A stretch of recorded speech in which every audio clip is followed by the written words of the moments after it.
Blog Talk Radio.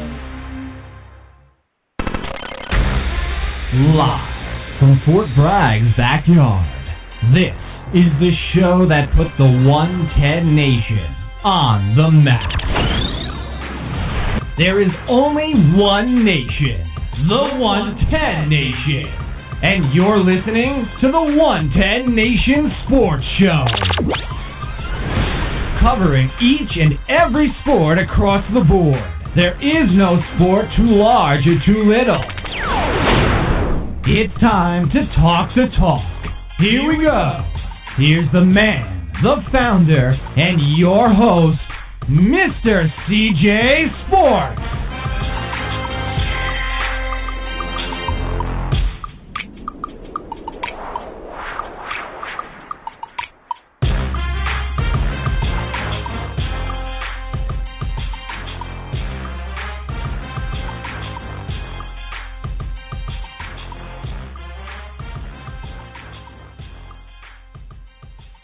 I want to welcome everybody to the 110 Nation Sports Show. I am your host, Mr. CJ Sports. You can follow me at CJ Sports 1. You can follow the 110 Nation at 110 Nation.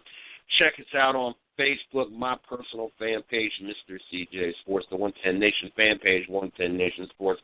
Also check out our site, www.the110nationsports.com, for all the latest going on here at the 110 Nation.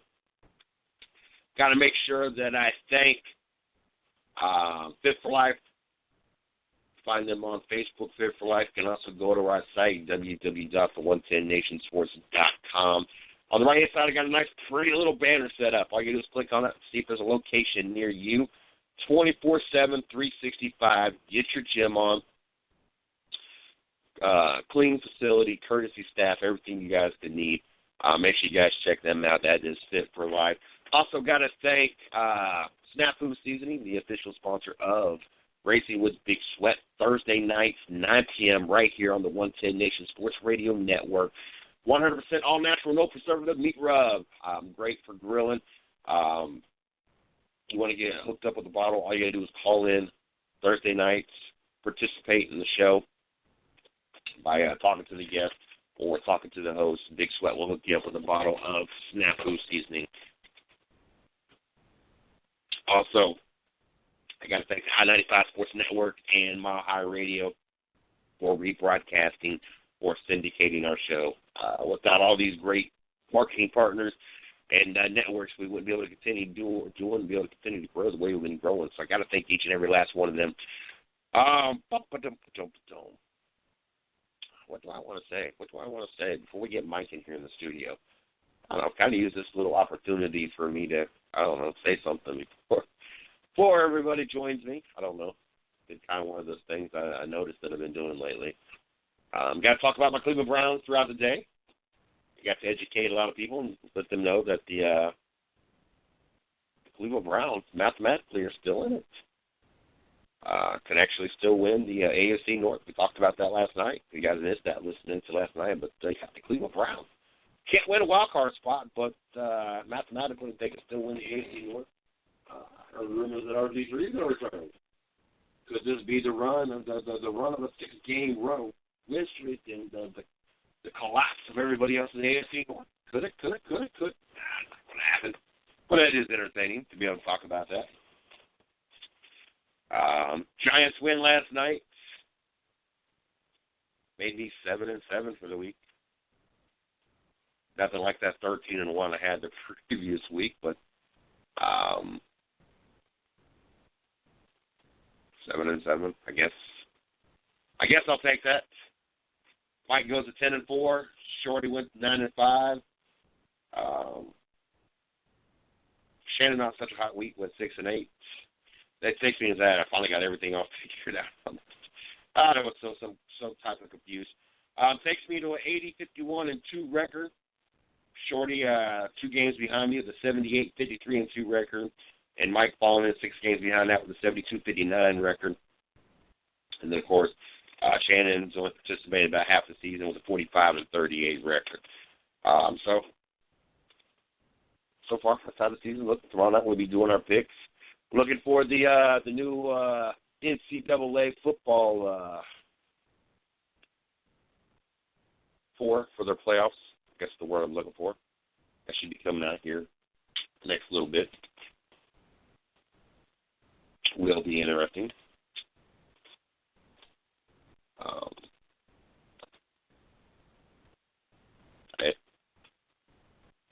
What can I say?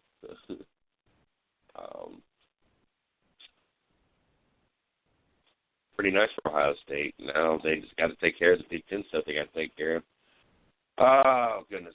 We got Mike joining us here. I'm going to get him in here in the studio. Let us know what we got going on Friday night. Also, let us know where we can find him, like him, follow him, anything we want to do with him. We got Mark Rette of Rette Jones Racing. This is one of his 2 final stops here at the 110 Nation Sports Show for the year.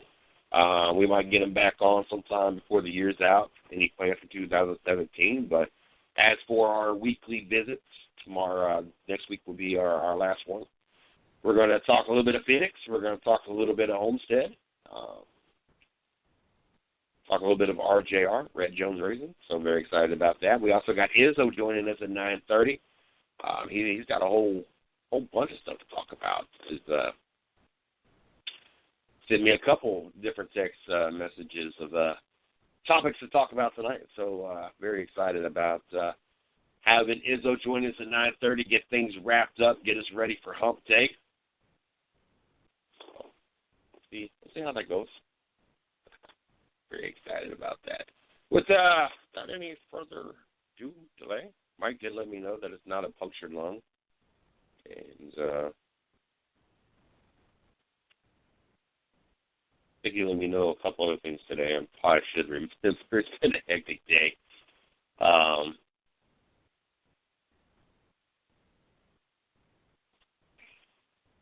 It's been a hectic day. That's all I can say. Let's get Mike in the studio and let's get the show going. Mike, how you doing tonight? How you doing, CJ? I just sent you those notes because we got so caught up last night in, what's going on. Did we cover everything? So I just wanted to send you the notes ahead of time.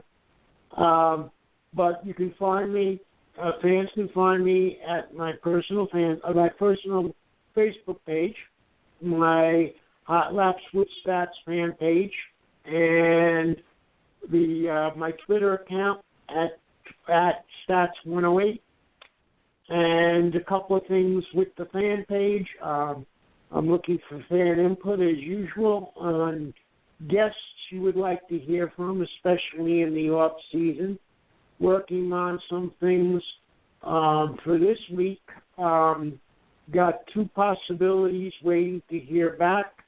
I messaged them again today, so we'll see what happens. When I get off the show tonight, I'll send them another quick note to see if they're around. But the one we have locked up, the guest we have locked up, is Bob Finan for this week. He will be on.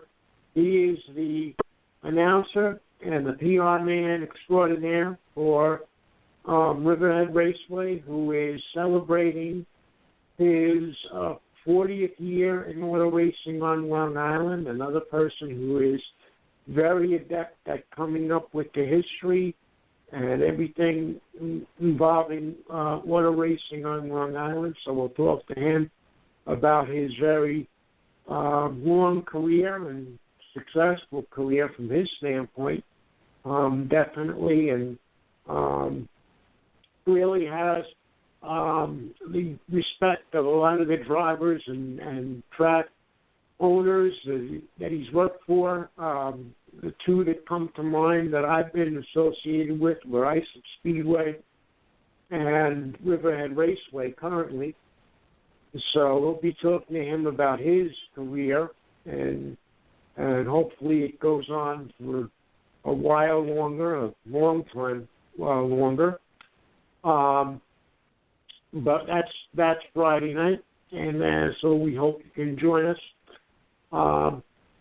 And also a couple of things coming out of, I spoke to the people at Wall Stadium today and wanted to get a couple of drivers that are involved in that in the next 2 weeks. The Turkey Derby, their big event coming up. and very nice receptionist, secretary, office person, whatever her title is, who I deal with over there, said to me, well, we really don't know. We got a couple of people that came in, but we really don't know because they're waiting on the applications and the whatever, their paperwork. So I'll probably get it the day before Thanksgiving or something, but they still don't know totally who's going to sign up. They got a few people that sent in their paperwork, but they're waiting for the majority of it. And she said she would get back to me with a couple of choices. So we're waiting on that. And other than that, fans can see what I posted on the 110 pages. Couple of things that CJ and I will run down. Last night's game, specifically at the top of the list, the Giants winning over the Cincinnati Bengals. And in conjunction with that, in addition to me, as CJ told you, going 10-4 on the picks, Odell Beckham, who is a bit of a controversial figure, but who is also a very good receiver. I would say at this point he is Eli Manning's number one target. He became a 3,500-yard receiver in the fastest time, breaking Lance Albert's record by one. Allworth did it in 65 games.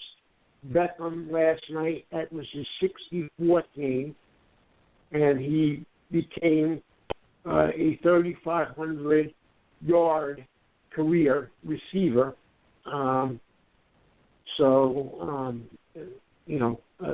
Interesting thing, an interesting night for him and the Giants.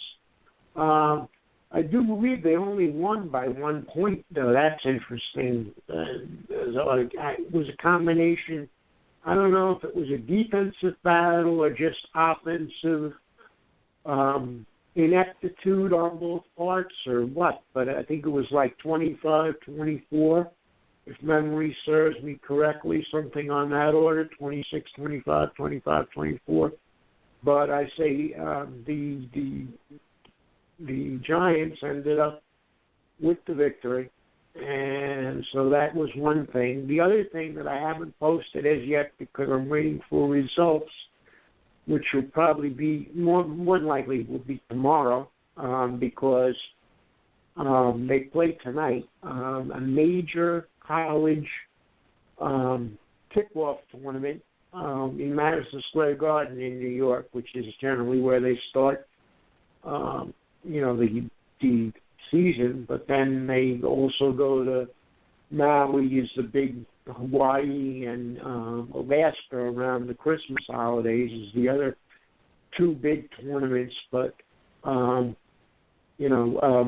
Duke is playing, Kansas is playing, a couple of big, the first four ranked teams playing 2 games, included in that, and I don't think they're in the top 4, is Michigan State. And the interesting thing with that is they're coached by Tom Izzo, so I wonder if Izzo has a Tom in his family. I don't know if that's the same Izzo, but we have another Izzo on the basketball court in addition to our Izzo on the ice tonight. So we'll see who comes out with a better evening. I mean, does hockey do better, or does Tom Izzo win a basketball game? We'll see. But that's the main sports action for tonight as far as college basketball.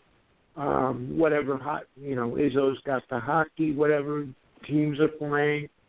And what else did I have on there?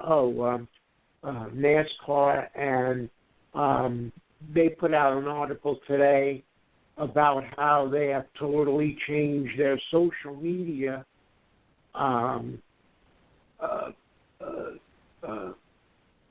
with the way they approach social media, and so that you can take a look at that.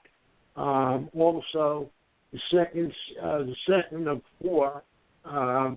This week, NASCAR.com is putting out a series of articles on each championship 4 driver in the Sprint Cup, and explaining. One of the journalists is explaining how the scenario under which each of the 4 drivers could win the championship and why. And so it's a rather complete article, so not to go into the whole thing, but you can look at all 4 and compare what they said. And yesterday was the Jimmy Johnson article, which I posted, and today was Joey Logano. I don't know who's coming out tomorrow, but tomorrow and Thursday will be either Kyle Busch and Carl Edwards, or vice versa. It'll be Carl Edwards and Kyle Busch. I don't know the order they're coming out, but today was Joey Logano, so you can look on that.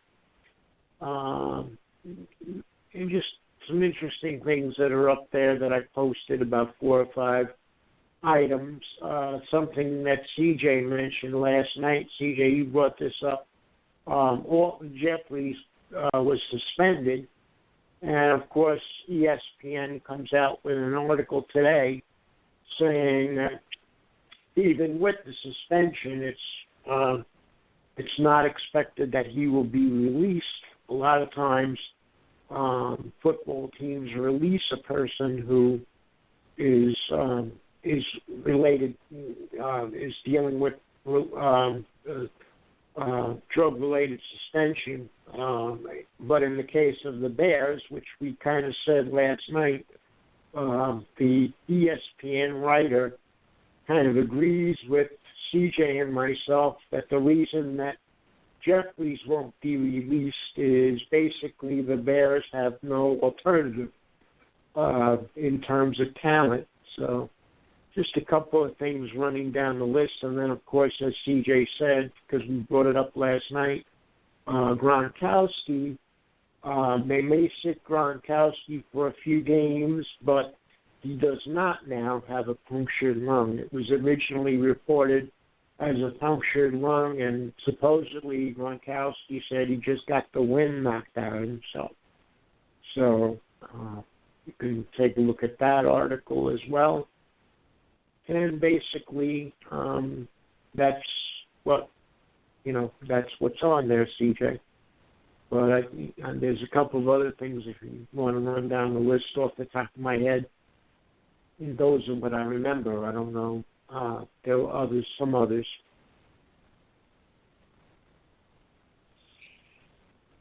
How about the Cleveland Cavaliers? I want to talk about that for a second.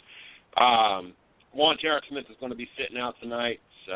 Second consecutive game that he won't be playing. But even with J.R. Smith not suiting up tonight, the Cleveland Cavaliers are chasing a record themselves with 14 3-pointers on Sunday night. They have hit at least 10 threes in all 9 games, setting an NBA record for consecutive games with 10-plus threes to start the season. And not only that, right now the Cleveland Cavaliers are actually on pace to beat Golden State's single-season record of most 3-pointers that they set last year. I tell you what, the Cleveland Cavaliers, they are definitely starting this season off in a way that is making it hard. After watching them last year, and especially with the struggle last year, before they finally really got it going, as they were second year in the project, and the questions of whether or not Kevin Love should be there started to rise even more. LeBron being whether or not he's happy or not starting to rise more. Just different things. And watch how they came together and really embraced the second half of the season, and then, of course, making the run that they did throughout the playoffs. And then to start off this season the way that we've watched the Cavaliers start off this season in a much better place, and watching them chasing history and setting records, it's really tough to not be. It's tough really not to be excited about what you're seeing and getting your hopes up when it comes to the Cleveland Cavaliers. Yes, especially if you're a Cleveland fan, CJ. At least you can talk about the Cavaliers now. Although the Indians, fell short, but that's not a knock on them. They made it to the seventh game. But like we said, when what's left is the Browns and the Cavaliers, you got to hope that the Cavaliers doing well. If the Browns are, that's just what is transpiring. But the interesting thing with to me, CJ, with that team, as I look at it from a basketball fan standpoint, I have I'm neither a Bulls fan or a Cavaliers fan, but I don't know if the Cavaliers have the personnel to, as of now, to have 6 championships like Jordan's Bulls.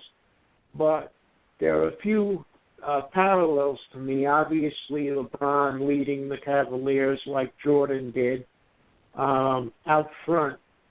But also the idea of that now the first two that I can draw a parallel with is Jordan and Pippen versus LeBron and Kevin Love, and then years down the road they also picked up Dennis Rodman. And the Bulls did, and that was the 3 people around which the rest of the I don't remember exactly the year within the 6 championships that they got Rodman, but after that, then it was the 3 of them. So, and there's been talk about Cleveland picking up another person, and I could see that, down the road, again, it's not automatic that the Cavs will have 6 titles, but I can see the Cavaliers trying to build toward at least 3 named players within the rest of the roster and seeing how far they can go with that configuration. Do you feel the same way? Yep.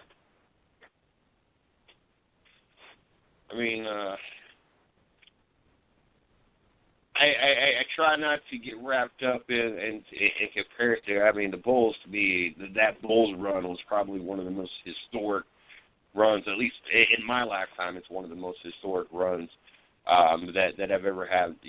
That I'll ever have the opportunity to see. I think, unfortunately, for the Golden State Warriors, which was on the verge of having a historic run themselves, and quite possibly putting themselves in the record book. Unfortunately for the Golden State Warriors, Cleveland and LeBron James decided at the same time that they were going to try to make some kind of run and really dampered.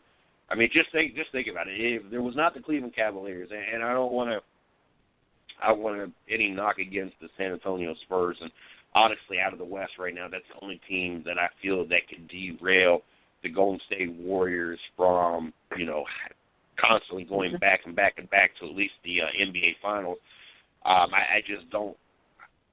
I don't know. They're as great as that San Antonio team is. they're obviously missing something.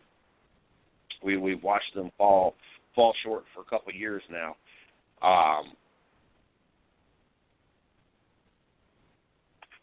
In that case, CJ, it could be just age, because certainly the talent is still there. I mean, it could be just that, an individual, body gives out or an injury here and there.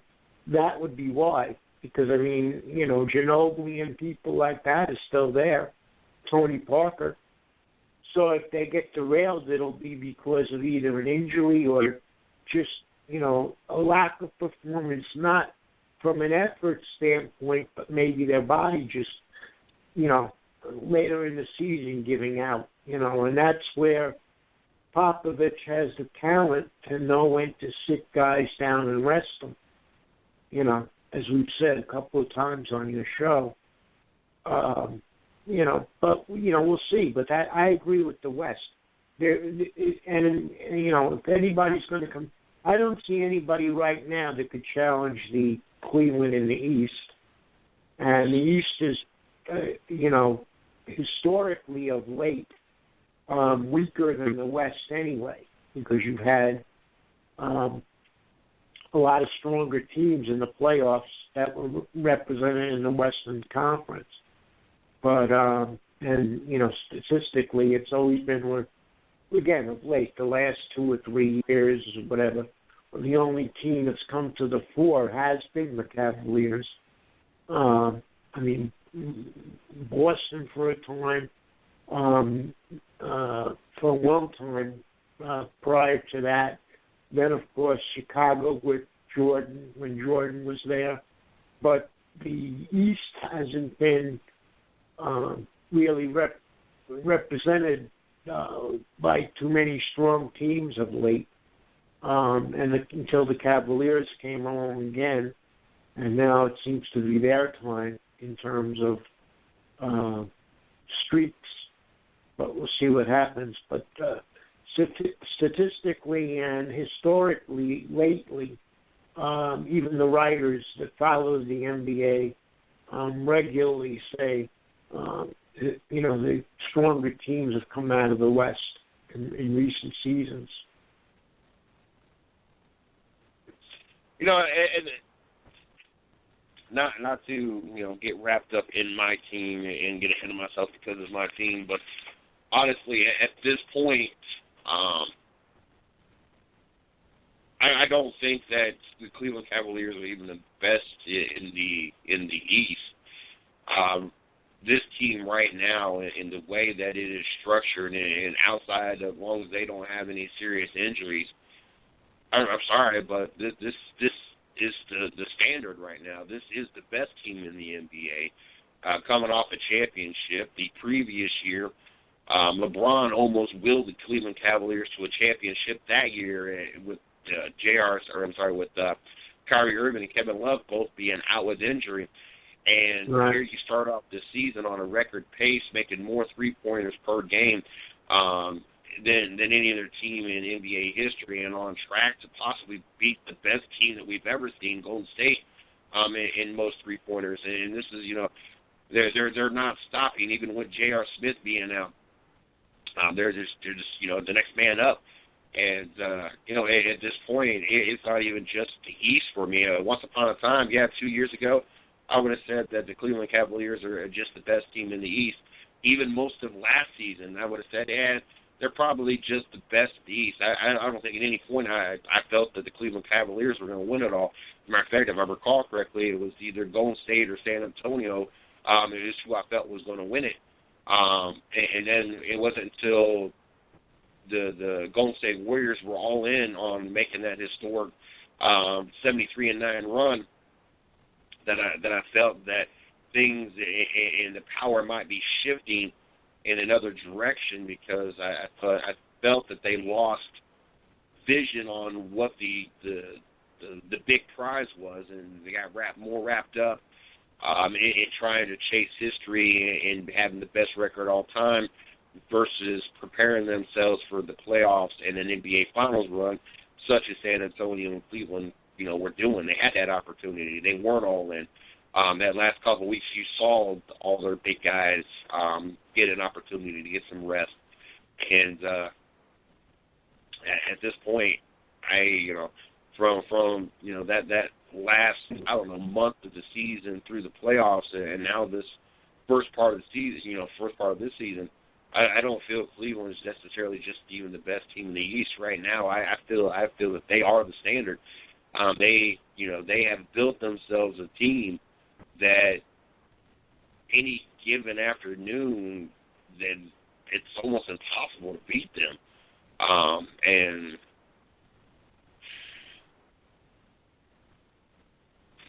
I don't think that they're going to make this historic run. I don't think this team is young enough. I think if this team would have been assembled maybe a couple years prior, yes, we could have seen a Cleveland Cavalier team go on a historic run and win multiple championships. So there's no doubt in my mind that the Cleveland Cavaliers are going to be back in the NBA Finals again this year. I just think the age, the wear and tear on LeBron James throughout his career, as the first time around when he was at Cleveland, he was pretty much the sole scorer. There was many nights that he had just as many, if not more, points than the rest of the entire team put together. And Kevin Love was kind of, there was a lot of wear and tear in Minnesota. And Kyrie Irving and his injuries. J.R. Smith, he's been around the league for a while. Iman Shumpert and his injuries. James Jones, this was his sixth straight NBA final. Anderson, the Birdman, he's been around the league for a while. Unless they can find a way to continue to restructure that team. I mean, you also got to think Richard Jefferson. He technically retired at the end of last season. Fans cheered him on to come out of retirement and do this one more year. Unless Cleveland can do a better job during free agency and drafting than Miami did, and I think that's what ultimately killed the run in Miami, is you kept trying to replace the players and fill that roster with players that have been in the league for 20-some years, Juwan Howard and company. You weren't even rebuilding that team with somewhat youthful players or players that were, already put on the shelf collecting dust, unless the Cleveland can continue to build that way. And, their draft last year, they did a phenomenal job. And they've done a great job of adding pieces. But unless they can do it better than Miami, then this will be a short-lived run, as these players eventually will go elsewhere to finish up their career or eventually retire. But being a Cleveland fan, yes, this is very fun to watch right now.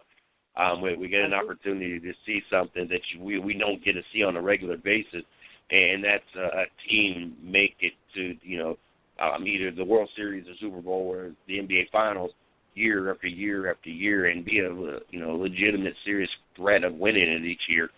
So it is definitely fun to watch as well. Right. And I think the thing that surprised me as a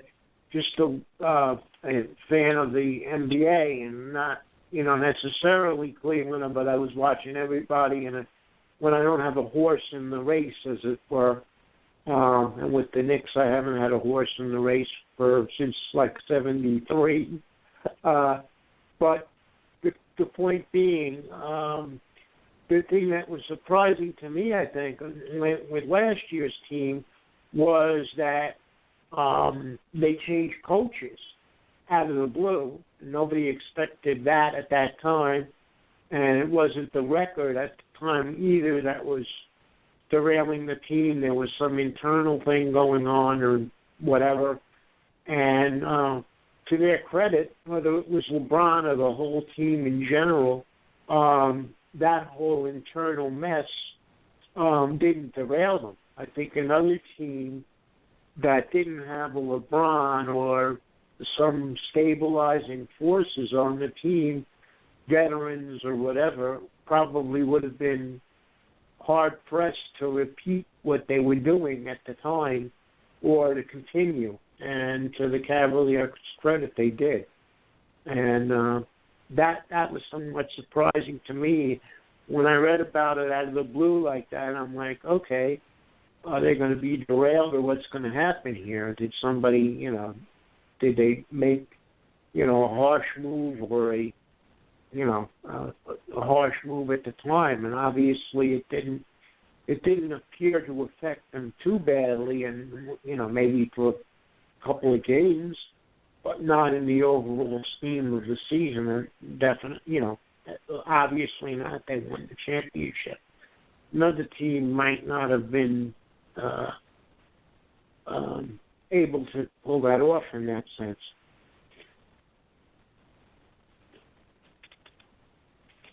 Oh, my goodness. New York Giants, it was at 21-20. That was the other thing I was going to say, that I know you said it was like a 1-point victory, but it ended up being 21-20 with the final score in last night's game. As we wrapped, you had a great week, 10-4. One hell of a bounce back.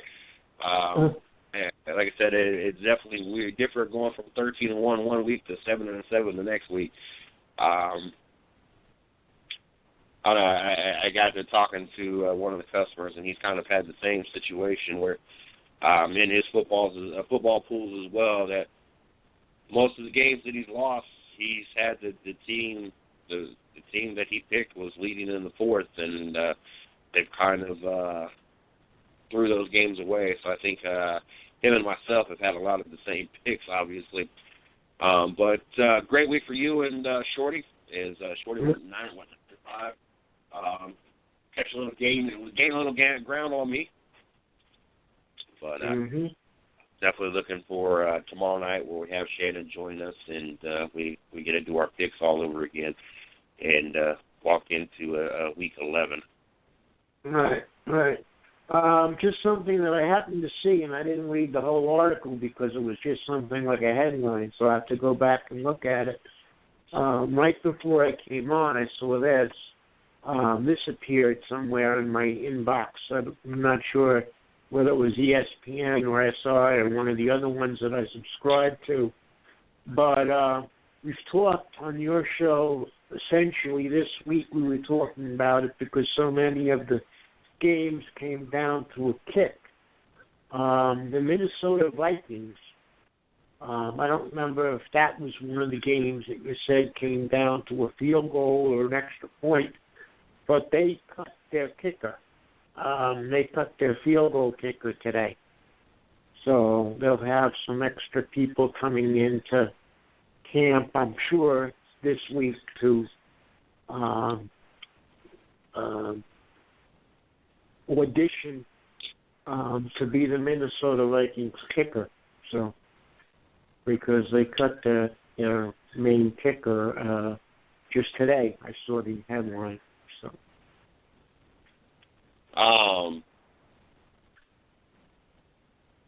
Had a press conference earlier.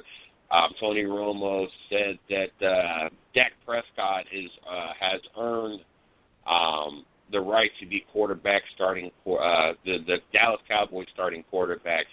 Thought that was interesting. That's got to be tough to show the class that Tony Romo showed, and a lot of people are talking about this. To show the class that he showed, at the same time knowing that this is probably your exit out of Dallas. An organization, I think, that most people, to include himself, assumed that he was going to be there until he was ready to hang up the pads and call it an NFL career.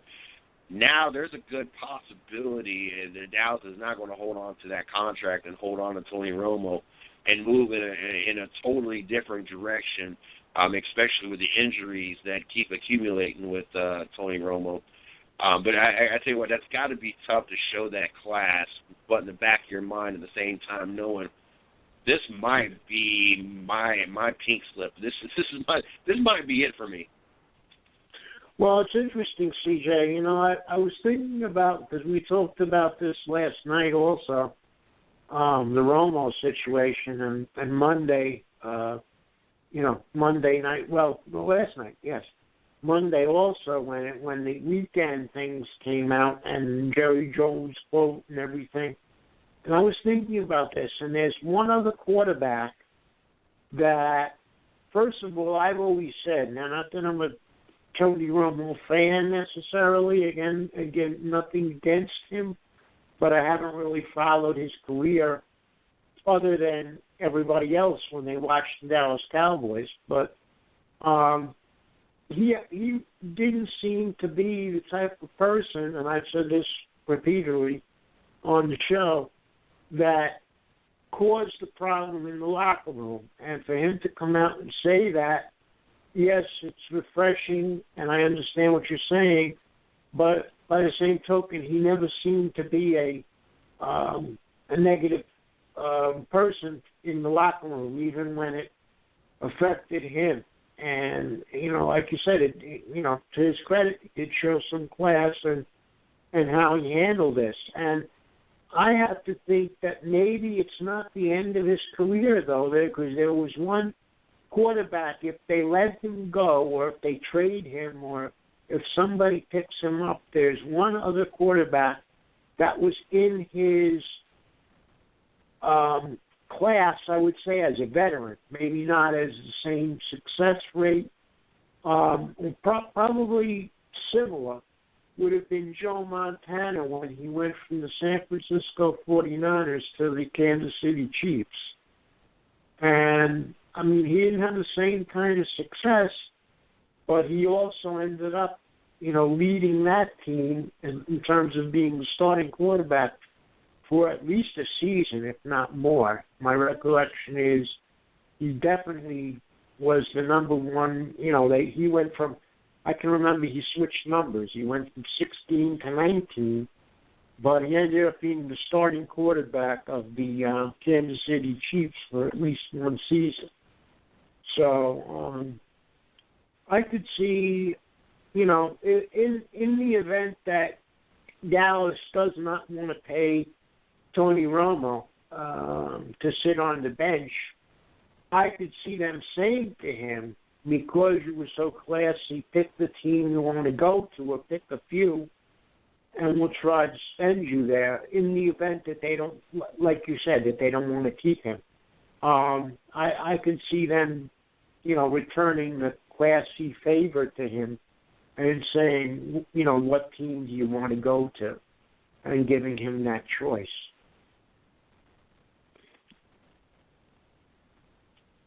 Definitely an interesting situation out there at Dallas. I don't know. I just don't think anybody saw this coming, to include Tony Romo. You watched Dallas last year. They couldn't win a game without Tony Romo. And you kind of expected when Tony Romo went down that this is the way this year was going to go as well. And to go from that to you have arguably the best team, not only in the NFC, but the NFL. It really all depends on who you ask. I know I've seen a couple of different reports of people having the Seattle Seahawks as the best team. Up until this weekend, you could arguably had the same conversation about the New England Patriots, but I think Seattle beating them kind of knocked the New England Patriots out of the conversation of being the best team in the NFL. Right. To see this Dallas team, like I said, that nobody was really expecting to win any games without Tony Romo, to it being possibly the best team in the NFL right now. And then now knowing that Tony Romo is going to be on the bench, and there's a possibility, a good possibility, that next year that Tony Romo is not even be part of the Dallas Cowboys. That's insane to me, I guess. Well, there were two parts to what was surprising about the whole situation. When I saw that he got hurt again when he got hit with that tackle, and he got hurt again. Romo, I'm talking about, and then also broke the same shoulder that extended to his back, or broke his back. Or, it was basically the same shoulder that he hurt before. I was thinking, like, when will he come back? Will he come back at all off an injury like that for the second time? How long will it take him to rehab? And then, in the real surprise, even though he was good and was the talk of college football for one season in his senior year, at least I read a lot of things in the media about him, and the first, he was, written up in Sports Illustrated, and all the media was like following him. The college football writers were following him last year.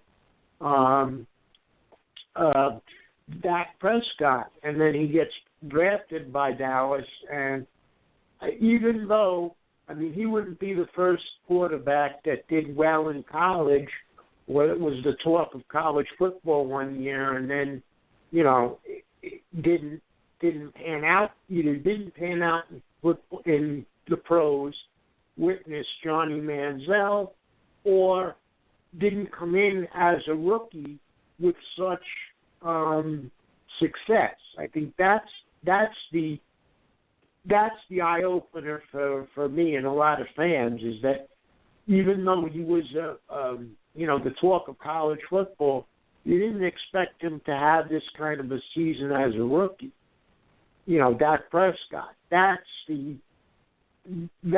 difference. And then, with him, as I've said too on the program, with him having the kind of year he's having, Tony Romo could be more accepting of the situation, because he better than anybody understands you can't sit the hot hand, and Dak Prescott, for better or for worse, the one thing you could say about him is he's definitely got a hot hand right now, and you don't just sit a guy that's in the middle of the street like that.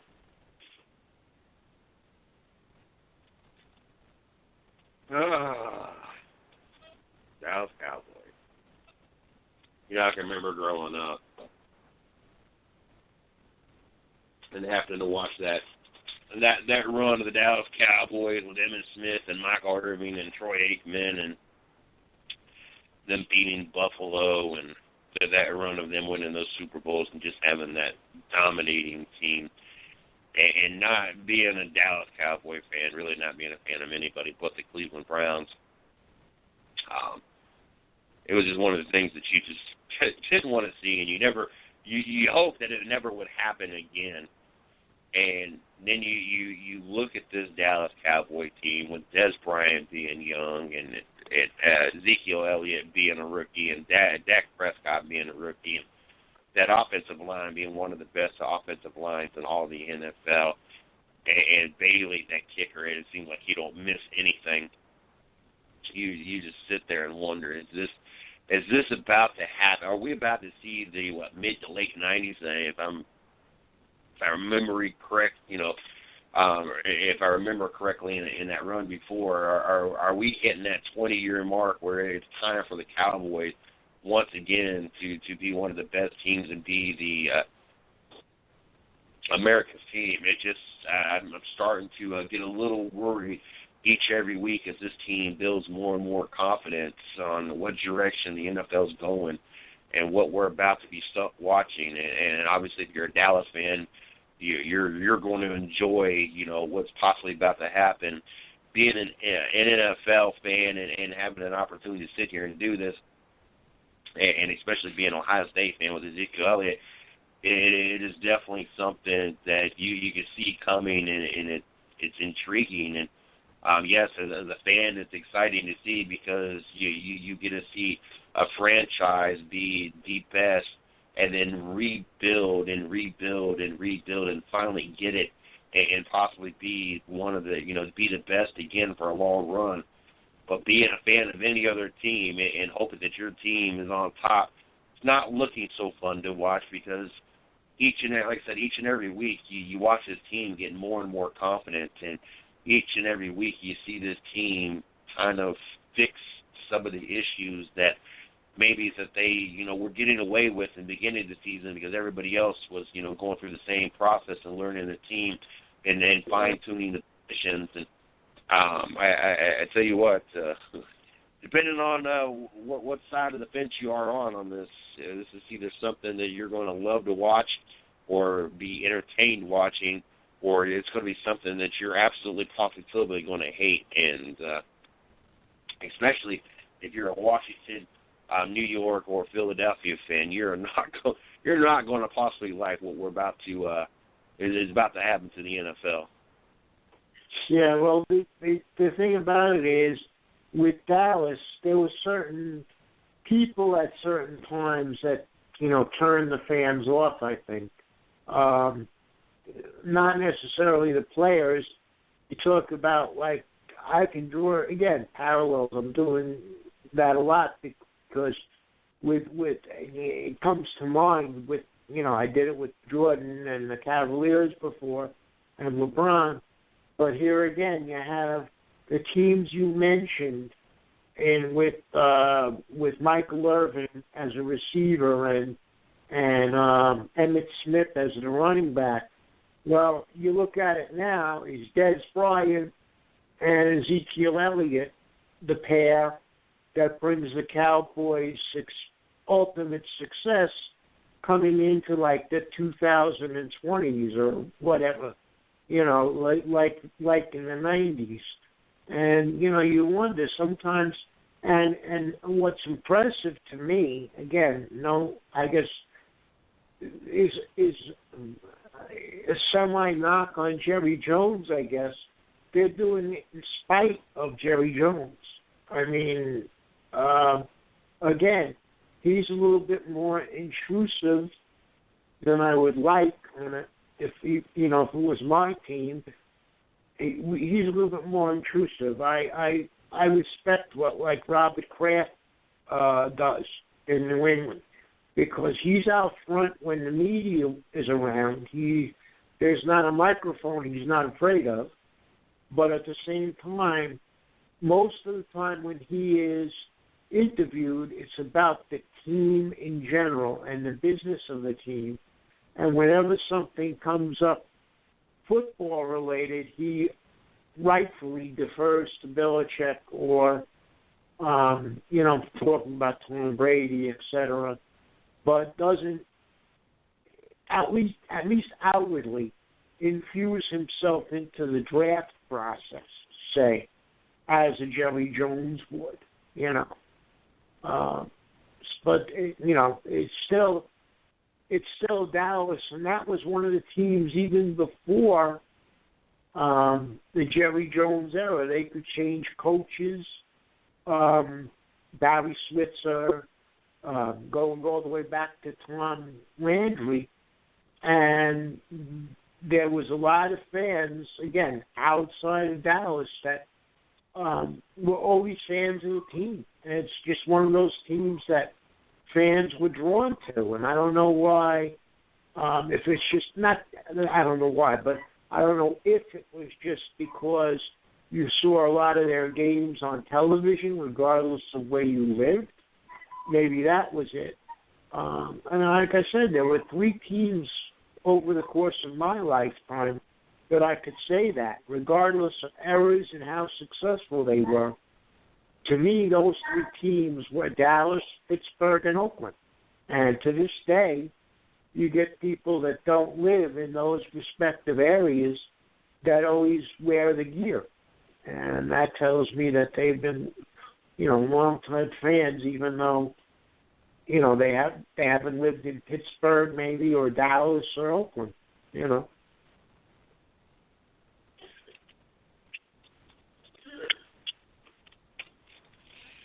Oh, what you want to jump into? I don't know what's left. You got the whole list there. I put it up there. I can't think of. I'm trying to think of the order I put things up in. No, I'm not.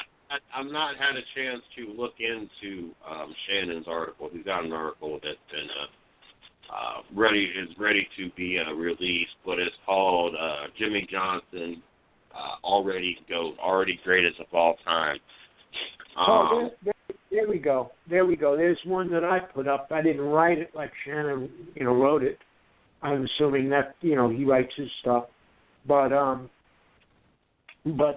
there was, we touched on this last night, I think, with Petty and Earnhardt. They had an article on NASCAR.com or one of those things, Flipboard, one of them that I get, that compared the three and asked the fans to, each one ranks them differently. If you were an Earnhardt fan, obviously you put Earnhardt number one. But they're trying to, of course, with Jimmy now going for number 7, they're trying to rank those three people. Who ranks number 1? Jimmy Johnson, Dale Earnhardt, or Richard Petty? And, of course, if Jimmy gets number 7, it'll be really interesting to do because they'll each have the 7 titles. Right now, you could probably say Jimmy is behind, well, obviously by 1 title, he's behind those other two guys. But if they all end up with 7, then how do you compare them? Or what is the ultimate comparison then if the 7 is equal, if the amount of championships are equal? And I put that article up, and that's up to each fan, I would assume, to determine for themselves. But that's an interesting thing. And again, we touched on it last night a little bit, who you would consider. And again, with the eras, it's tough, Can you compare? Again, I don't think was either. Well, I know Earnhardt's wasn't because he went through a little dry spell before he got another. I think it was the Daytona 500 that year. The year, not the year he died, but the year he won it. How do you compare? Was it? It wasn't. Petty didn't do it 7 in a row. He got 7, and now Jimmy did 6 in a row. So that, like I said last night, that's impressive just for the idea that he did it year after year after year for 6 years. But other than that, if they each got 7 titles, I don't know, what the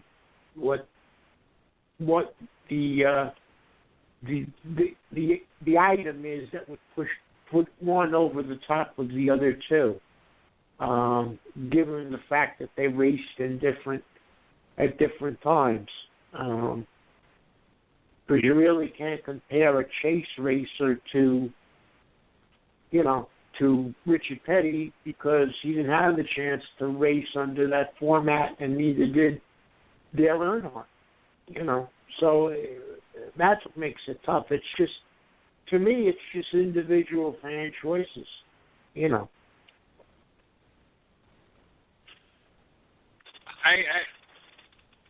It's an argument that I don't like having. It's an argument that, we see the same argument all the time when you see Michael Jordan and Kobe Bryant and LeBron James and Kareem, you name it. And I just steer clear of that argument just because with different generations and different competition levels and different rules and different formats, I can't sit there and say who's number 1, number 2, number 3. I can say in Richard Petty's time, he was the best. In Dale Sr.'s time, he was the best. In LeBron James' time, he is the best. And that's the best I can go with because they're the different generations and the different eras. It's to me, you just can't have the best of all time and have a list because they all have different reasons why they should be the best of all time in the respective sports. And the good and the bad thing in terms of comparison, CJ, is all fans do it.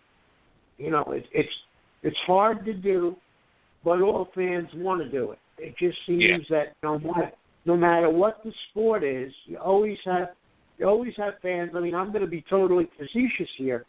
Way back in the day, you had people that lived in Babe Ruth's time that said he was the best baseball player. Well, then comes, Henry Aaron that breaks the record, and Barry Bonds after that, but Barry Bonds supposedly did, in the steroid era, so that was a problem. But Babe Ruth didn't have to put up, deal with that maybe he drank, maybe he dealt with alcohol. There was always something, and fans always want to do it, and it's just tough to do because it's just, like you said, it's like a losing argument, but everybody wants to get involved in it, Mm-hmm. I'm not big in that whole discussion. I don't have a problem with having a discussion that we're talking about who is the greatest all time or the greatest at the time. And we can talk about who's the best driver right now. I think right now the best driver in NASCAR is Kyle Busch. But to compare different generations, that's an argument for everybody. As one person is going to say, Kyle Busch, the next person is going to say Kevin Harvick. It also kind of depends on who you're a fan of. But I can get involved with a argument or putting a list together that way. But comparing different drivers to different that are in different generations, you can't compare. You don't know if Richard Petty would beat the doors off of Jimmy Johnson or Dale Sr. and vice versa and all the way around. So that's one of those arguments that I tend to stay away from because you can't have that argument in my book. That was, and you know what I think fueled a little bit of that for a time, CJ, and I remember I was never a big video game fan, okay? But when you had these video games, and I can remember, I don't remember the sport, I guess a few of them had it, where specifically in football, it was like, okay, you have your video game, and this year you can match up the 72 Steelers with the, 1990 Cowboys or something. And they had in video games these Super Bowl teams that you could theoretically match up. And maybe that's a little bit of what fueled that, because different video games did that, the baseball, etc. Maybe that's what fueled or got people started talking about that, but in this sense. But it just, like you said, a lot of times it just doesn't make sense because it was another time, another era, and, the circumstances surrounding each sport was different. With the chase and with NASCAR, with the chase, with, the playoffs in different sports being different now, or when they started to change things and tweak things, every league did that, including, we're going to have Izzo later, including hockey with overtime, and not so much overtime because the ties and the whatever it was, the shootouts, every sport changed how they, at the present time, every sport has changed at some point in their history how they decide games and each And that's not to say that, hockey players from the 60s were, any better or worse than hockey players now or whatever, or had less talent. It's just the way games are decided and playoffs are decided have changed. And that's why a lot of times you can't compare, like, which is just, to underline what you're saying, it's just very hard to do.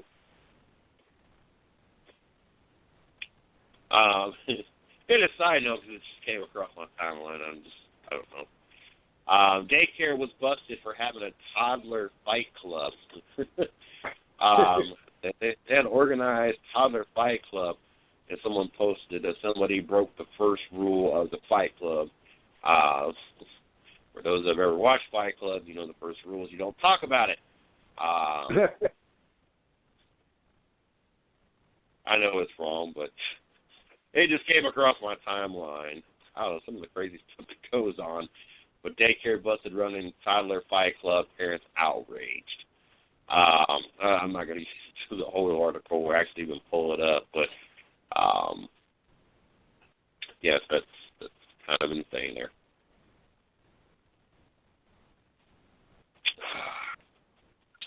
Cleveland Cavaliers are halfway there to that 10th consecutive game of 10-plus three-pointers. They've gone 5 for 13. They are up at the half, 61-57. Kevin Love's all scorers with 16 points. LeBron is second amongst all scorers with 13. Then DeRozan and Lowry of Toronto have 12 and 11 points. As Cleveland Cavaliers at home are trying to go 9-1 and really start the season off on the right note. In the second, Miami Heat are up on the Atlanta Hawks 30-22. Later on tonight, you got Portland at home against Chicago, and you got the Lakers at home against Brooklyn. A lot of great NBA action going on. Don't forget, we got Mark Rette of Rette Jones Racing joining us at 9 o'clock. We're going to talk about Dominique and Rette Jones Racing at Phoenix this last weekend. We're also going to see if any other plans have stemmed out of that for the rest of the season.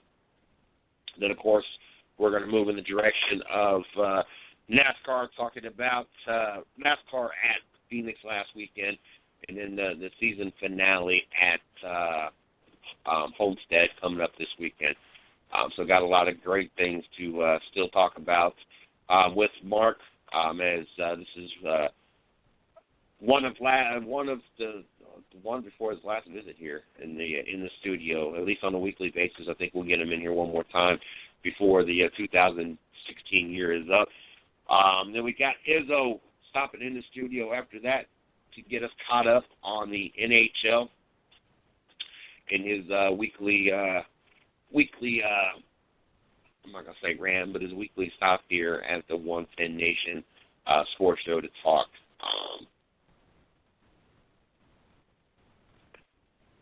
NHL.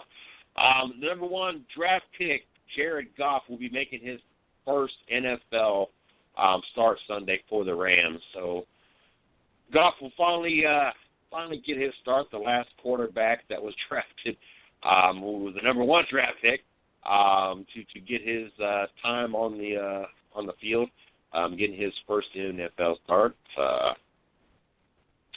I guess they must have heard the show. I guess we are national. They heard us out in L.A., I guess. Finally, time to give him his opportunity and see what he could do. Coming off of an L.A. win, so I'm not quite sure if this is stemming off his Keenum's lack of, I guess, performance. But Fisher said Monday night that Goff remained the number 2 quarterback. However, so it's unclear what prompted the change in the following 12 hours. The Rams face the surging Miami Dolphins on Sunday at the Coliseum. This will also be his NFL debut, last having played in the preseason, which largely was a struggle for him. After starting the season as the Rams' number 3 quarterback, Goff elevated his backup status behind Casey Keenum Despite the Rams sitting at 4-5, Keenum has failed to lead a touchdown drive in 2 of those victories, including Sunday's 9-6 win over the New York Jets. On the season, Keenum has completed 61% of his passes, which ain't really too bad. To be honest, most of your quarterbacks are upper 50s and lower 60s anyway. Just short of 2,200 yards, 9 touchdowns, that 11 interceptions does hurt. This past 3 games, Keenan has only had 2 touchdowns and 5 interceptions. The Rams are dead last in the NFL in points per game, 15.4, and in first downs at 17.4 per game. Todd Gurley has struggled to run the ball. The Rams have not generated enough of a passing game to help him out or compensate for that. Coming off a win, I understand that Keenum has not been playing up to par. I just thought it was kind of weird that you wait until after a win to make the quarterback change. I figured that had been one of those changes that would have came, after a loss. But lack of production by Keenum obviously has sparked this quarterback change, and will be interesting. In this preseason, speaking of Goff, was not the greatest of performances. So it will be interesting to see, especially that Miami Dolphin defensive line that has Jordan Waitkin, Dominical Sue, and Mario Williams.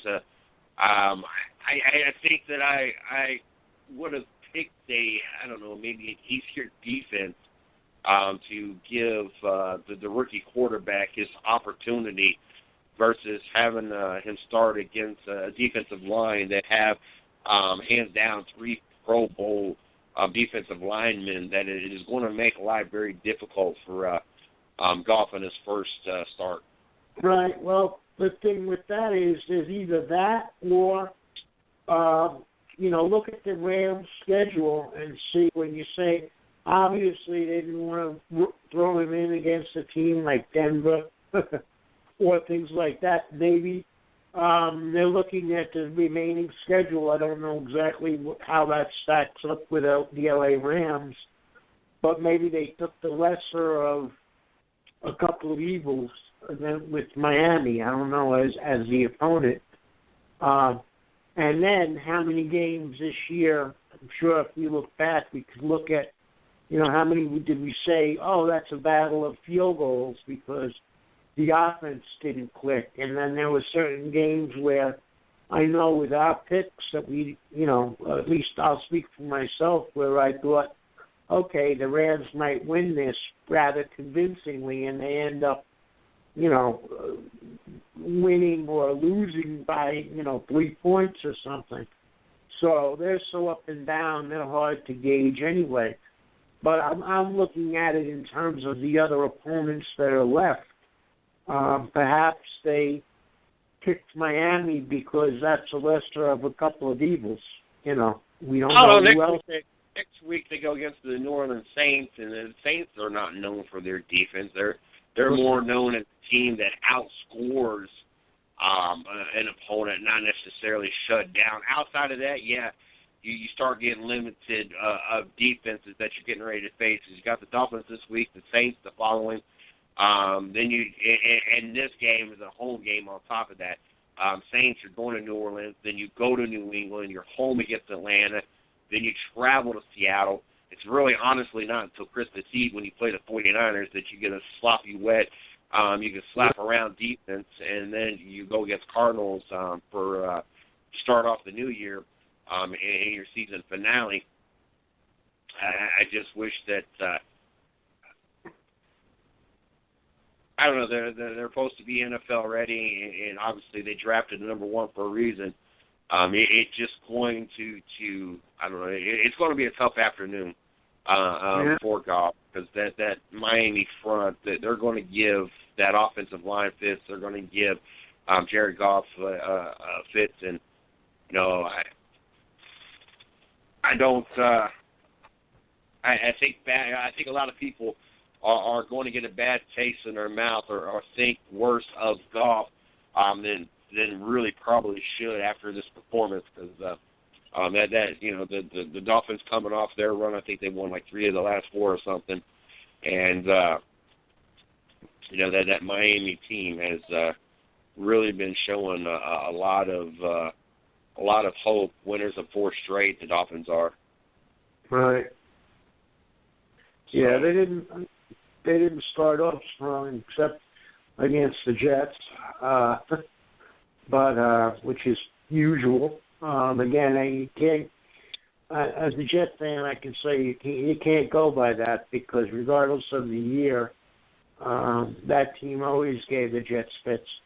But but generally, Miami's been up and down this year. But like you said, the last 4 weeks or so, they've got some consistency. But I think it's more or less what you said. You read off the rest of the, rest of the opponents, and if they waited another week or two, I mean, maybe against the Saints. The Saints used to be known for their defense when they had the 3 linebackers at one time, and I think they had the linebacker that was rated right behind, and this is the errors again, right behind Lawrence Taylor.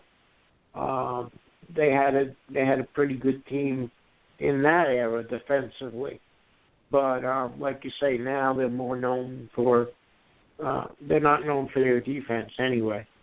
But it's either starting them there or then sitting them and waiting till the second game before the end. Like you said, there's San Francisco, and then ending with Arizona. So I guess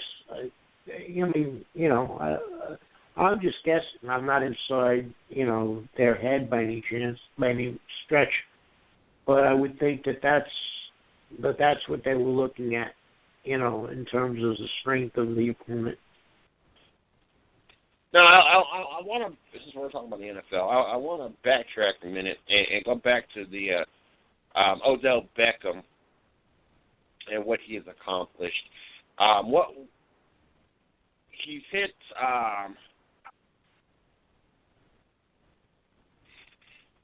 He's accomplished 3,500 yards in 64 games, correct? Right. And the thing was, he broke the record because he did it in 64 games, where Lance Allworth, who goes back to my time but not your era, even before, but he was like the main receiver when San Diego was in the AFL. Okay, before the merger of the 2 leagues, and he was like their top guy, and he was like, I don't remember his measurements or anything, but his height. But they called him Bambi because he was speed. His main thing was speed, and he had a body like a pipe cleaner. He didn't, he was one of these real thin receivers, but he could, find seams and find dead spots in the zones and things like that, and that was his bread and butter. Was his speed, and anyway, he held the record for a long time. I don't know how many years exactly, but now Beckham broke it by 1. 3,564 games, and Lance Allworth did it in 65. So, when it comes to records like this, I get hard. There's certain records that I find it hard to get excited about or get wrapped up in. One, any NCAA record. I'm sorry, but because you're not having the best of the best play each other every single week, I don't get but so excited when I see new NCAA records, when I see single rushing yard records, when I see running backs run for 400 yards, when I see for quarterbacks pass for 600-700 yards, when I see quarterbacks throw for 7, 8, 9, 10 touchdowns. A lot of those records, I let go in one ear and out the other, because you're not the NFL. You're not the 32 of the best 32 teams that supposedly you could put together. You're amongst in the NCAA. You're amongst one of a couple hundred schools, and you can play. You can have Alabama play and crush and set a bunch of records, especially when they play somebody that's ranked 150 or 200, not 1 through 32, but you're talking 150, 200th ranked team.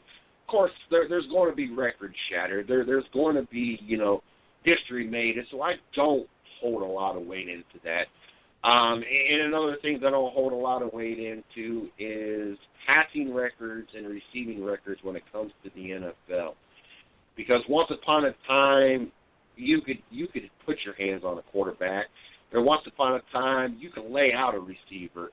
And because the NFL, obviously a lot of it's got to do with concussions.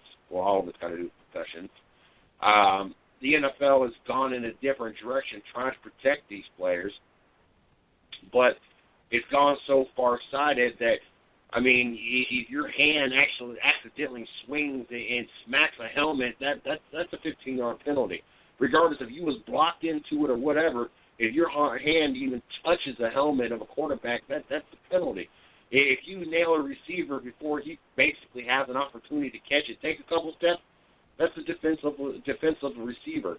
The rules have changed so extreme that once upon a time we watched Dan Marino be like the only quarterback that had like 5,000 yards for like 20 years. Now all of a sudden you have anywhere from 3 to 5 quarterbacks almost a year that have 5,000 receiving yards. When Calvin Johnson, and no disrespect to Calvin Johnson, but I hold Jerry Rice in a much higher spot in my personal opinions when it comes to best receivers all the time. When we have Calvin Johnson able to take down Jerry Rice in most receiving yards in a single season because of these rule changes, that tells me all I need to know, even on the receiving end, how much this league has changed. So Odell Beckham doing what he did in a one last game, which it's just funny how people throw these stats together, especially ESPN. They will get on something. Well, that's the most basketball players ever done when the sky has 10 clouds in it, the temperature is at 53.5 degrees. ESPN will break down everything and come up with some of the most meaningless stats ever, just to have a stat and just to put somebody in the category, especially if they could be the best in that category. And it's beyond ridiculous. But one game, it's not even that big of a deal, and especially know that he did it in only one less game than a record that was around when quarterbacks and receivers were allowed to be touched. He shouldn't even be allowed to even have that honor and this even be a discussion because of the rules the way now. If he did it in 55 games versus 65 games, then yes, maybe this is an open discussion of I still don't hold any weight into it, but at least it's a discussion. But to know that the league has changed the way it is, and the quarterbacks get all day long, receivers get an opportunity to catch these balls, and he only did it in one less game, that makes me hold even less weight in this whole accomplishment by Beckham. I'm not trying to disrespect Beckham. I think Beckham's a great receiver, and I've seen some of the most phenomenal catches that I've ever seen from a receiver in my lifetime, and what I've seen him do and how I've seen him burn defenses and DBs amazes me all the time. But this is one record that I'm sorry, I'm not going to hold any weight into at all. I agree when it comes. I agree more towards what you were saying with the NCAA because that being because there's such a turnover in personnel. Even 4 years or less, personnel is going to change basically every year. pros, I agree with you a little bit less, but I agree. I just never paid attention to that. And when you mention ESPN, and you said this yourself, how you always used to watch SportsCenter as a kid, well, my opinion of that is they probably pick apart things more because they have to, okay, granted the episodes are rerun, but then you look at it and they have to fill up an hour every 3 hours a day because they have the morning episode, the afternoon episode, and the evening episode. So I guess there are some sports days, like you say, a slow sports day or whatever. They have to fill, if they're going to have 3 hours every day, they have to fill it up with something. So I guess they, that's where that tendency comes in to pick apart every last thing. And, I agree to a point, with the pros. It just doesn't, I just never looked at it before I started reading ESPN stuff myself. So, It's not so much that ESPN picks apart everything. You can learn to appreciate, some of the stuff that they inform you on. I just always get tired and aggravated when you watch them. Well, LeBron was the first player to score this many, and this many. Knowing that, okay, if you just take off 1 point, then he's about the 10th player to do it. But they always find a way to kind of manipulate the numbers and what somebody has done in a certain span to LeBron James has done this again, or this player's done this again. And I don't know, I'm not a big fan of that. I think where I agree with you, and certainly this was, the one game difference, you could take it or leave it, I guess. But if you're going to break a record, at least as a sportsman, I've always thought this as long as I've been watching sports. If you're going to break a record, break a record. Put some distance between the record. Then we could talk. But like when you say individual stats like that, 1 game difference, that's where I have the issue with it. If you're going to break a record, really break a record. Before you start talking about it. Yes, it'll go in. If you're going to go hard, go, or if you're going to go hard. Yeah. Yep. Yep. It's like you say, the 1 game difference, or he pitches, whatever it happens to be, and when you see records broken, it was usually by a mile.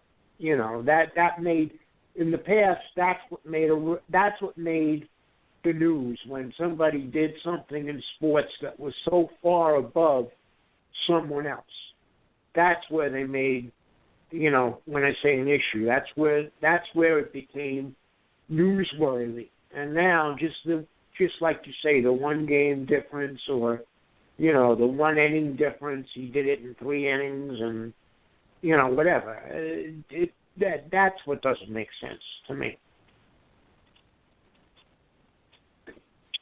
Tell you what, the college football playoff system is sure taking their sweet time to come up with their new top 4, as I've been trying to keep my eye on that. According to the AP top 25, Alabama is on top. Ohio State has moved back up to the 2 spot. Louisville 3rd, Michigan 4th, Clemson 5th, Wisconsin 6th. 7th, Washington slides down to 7th. Oklahoma 8th, which makes this West Virginia-Oklahoma game even that much more interesting at 8 and 10 going against each other this weekend. Penn State 9 and West Virginia 10 is the Big Ten getting 4 teams in the top 10. Troy getting their bid into the top 25 with a 25 spot. San Diego State 24. Texas A&M just keeps falling down. Down to 23rd now. Washington State, top 20 team. They're in the 20 spot. Western Michigan, undefeated Western Michigan in the 14th spot. Way to go, Western Michigan. Don't think they're going to travel too much higher. It's going to take some miracles and some major losses. As Western Michigan, obviously, their schedule is what it is. And you're only going to expect so much, especially since they're going against unranked Buffalo this week. But keep my eye out, waiting to see what the top, the college football, the CFB pool selection committee is going to decide. And we'll definitely keep you guys updated once that gets released. It's kind of one of the things I've been hanging out looking for. That's another thing with the teams, CJ, when they're like ranked 1 to 300 or whatever it is, like that. You know, when I started following sports, and again, this has nothing to do with age, but when I started to understand sports and really follow them, you didn't hear about teams like Western Michigan. You know, maybe in the cable era, you know, that became more prevalent when they had to fill, just like bowls, when they had to fill, when you had just the Rose Bowl and the Cotton Bowl, and you maybe had 4 or 5 bowls. Then cable came in, and you had to have all these teams, and now you have like 50 bowls, like the Weed Eater Bowl and things like this, where you need 2 teams to play a football game. That's where they started to put in hundreds and hundreds of teams and rank them. And, you know, you always heard about, like, Penn State, Ohio State, Oklahoma, UCLA, USC. I can name these college teams, you know, to a degree that you heard from every year. Michigan, you know, Michigan State, okay. Notre Dame, definitely. But you didn't hear about these little schools, and when I say little, that, you know, very rarely got on TV and in any college sport. And now, with cable being obviously so relevant and prevalent, you know, all these teams, they have to basically fill these games up, whether they're regular season games or bowl games or you know, basketball tournaments, whatever they happen to be. All these teams now have a place to play, and that's where they get, you know, the exposure, and and that's where the athletes have a problem. You know, you don't want to get into this discussion again about athletes being paid, but since this occurred even more, this is where you have the athletes saying, well, the university is getting all this exposure and we're getting, and again, you made the point, it's not they're getting nothing, but according, you know, if you're going to make the argument, the athletes say we're getting nothing. Well, you're getting a scholarship and an education, you know, or you should be. That's another issue. But, you know, but that's where that to me, when in the course of my life, I look at it. That's where this all became, you know, muddled. When cable came in, and all these small teams were getting exposure on cable TV, and with bowl games and, like I said, tournaments or whatever. All these, you know, like from 100 to 300, all these teams were, you know, started to get exposure, you know.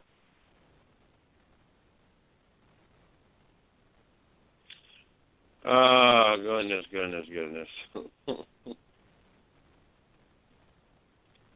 I'm still chuckling over the Weed Eater Bowl.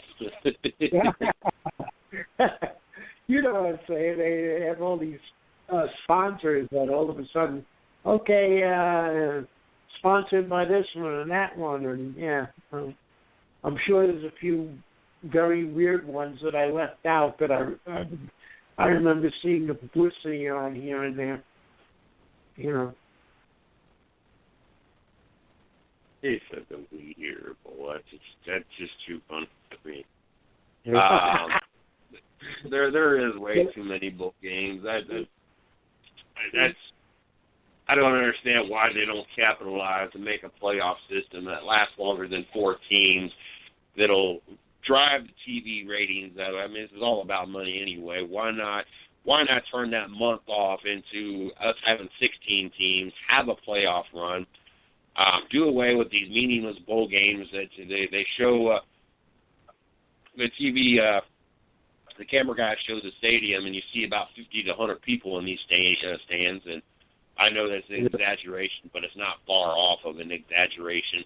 Why not put playoff games that people are going to want to go watch? It's going to fill the stands up, or at least more, and you're going to TV ratings are going to go up because the games mean something, and you know the fans are going to want to tune in because regardless if it's now you're watching the 16th ranked team, you're watching them go against the number 1 team, or depending on how you lay out the thing. So now people are going to want to watch the 16th ranked team. Once you get the bowl game, unless you're a fan of the 16th ranked team or whoever they're playing, you're not watching that game. But now if you do a playoff system that involves all 16 teams playing right out the gate, you're going to watch the 16th ranked team go against Alabama. You're going to want to see if Alabama can make it through the playoffs. And watch, all that action going on all the way through. So I've never understood why you limit yourself to just 4 teams. You limit yourself to have a month off instead of taking an advantage of this. Keep the players fresh, keep the players, playing, and continue to fill the stands, continue to move in the right direction, and continue to build your viewership. I don't know. I don't get it. That's just me. And just to underline what you were saying about the fans, when you have the 50 or 100 fans, especially in college, most, if not all, of those 50 or 100 fans that are sitting in, some campus somewhere, are generally students. They're not even fans of the school. They're just the students that are transient. And it's they might be on campus and because over the holiday before they leave for Christmas or something. It's like you said, it's all about money, especially on the college level. With the amount of bowl games and exposure and so forth. Oh, goodness. I want to take this opportunity to make sure I thank Fit for Life. You guys can check them out on Facebook. Fit for Life. You can also go to our site, www.the110nationsports.com. On the right-hand side of this nice, pretty banner. All you got to do is click on it and let you know if there's a location near you. 24/7, 365. Get your gym on.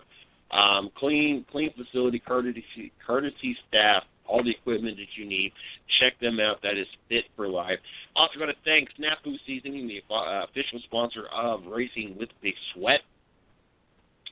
You can check out Racing with Big Sweat right here on the 110 Nation Sports Radio Network, 9 p.m. Thursday night. Snafu Seasoning is a 100% all-natural, no preservative meat rub, good for grilling. Make sure that you guys check them out.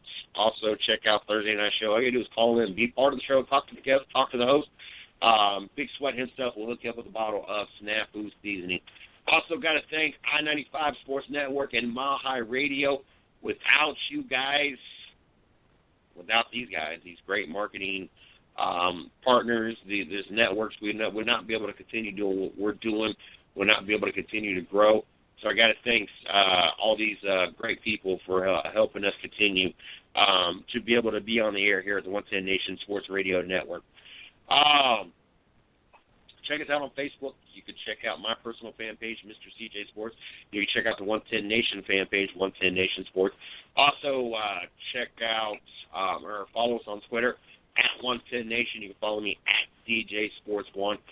And make sure you check out our site, www.the110nationsports.com, for all the latest going on here at the 110 Nation. Don't forget, we got Mark Rette of Rette Jones Racing joining us at 9 o'clock We're going to talk Rette Jones Racing at Phoenix. We're going to talk about NASCAR at Phoenix. We're going to get ready for championship weekend, where I'm supposed to be this weekend. I got my fingers crossed that I will find out we got bonuses, and mine was one hell of a bonus. I'm not expecting it to be one hell of a bonus. But my fingers are crossed, so I can go ahead and put in reservations for rent a car and get out of town, because I get off early enough on Friday, and I have weekends off anyway at this point, that if it became possible and money fell in my lap, I could be gone and be in Miami and do race coverage, especially knowing it only took like 13 hours to get down there, if I'm not mistaken. If I remember correctly. It can be done. So I did play my pick 3. That's a possibility. If I win tonight's pick 3 at $500, that's about all I'll need to make a solo trip down there. So let's keep our fingers crossed. And then we got Izzo joining us at 9:30 to talk NHL. Looking forward to having Izzo on tonight. He's got many, many, many topics that he wants to jump into. So looking forward to having Izzo join us and get this NHL talk going. Don't forget, you can check the 110 Nation Sports Show every Monday through Wednesday, 7 o'clock, right here on the 110 Nation Sports Radio Network. For those that have been living underneath the rock, don't forget we moved to a 3-hour show. There's too much going on, too much in the sporting world going on for us to limit ourselves to 2 hours. We got Racing with Big Sweat Thursday night, 9 p.m. We got Hot Laughs with Stats with your very own Mike Pergone that's sitting in here in the studio with me. You can catch that at 8 o'clock. Then we got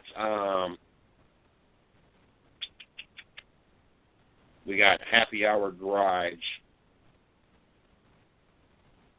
at noon on Saturdays. I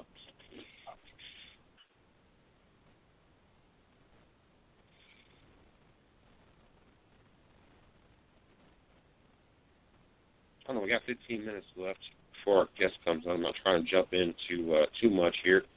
I know there's a lot of different people predicting and projecting who's going to be in the top 4.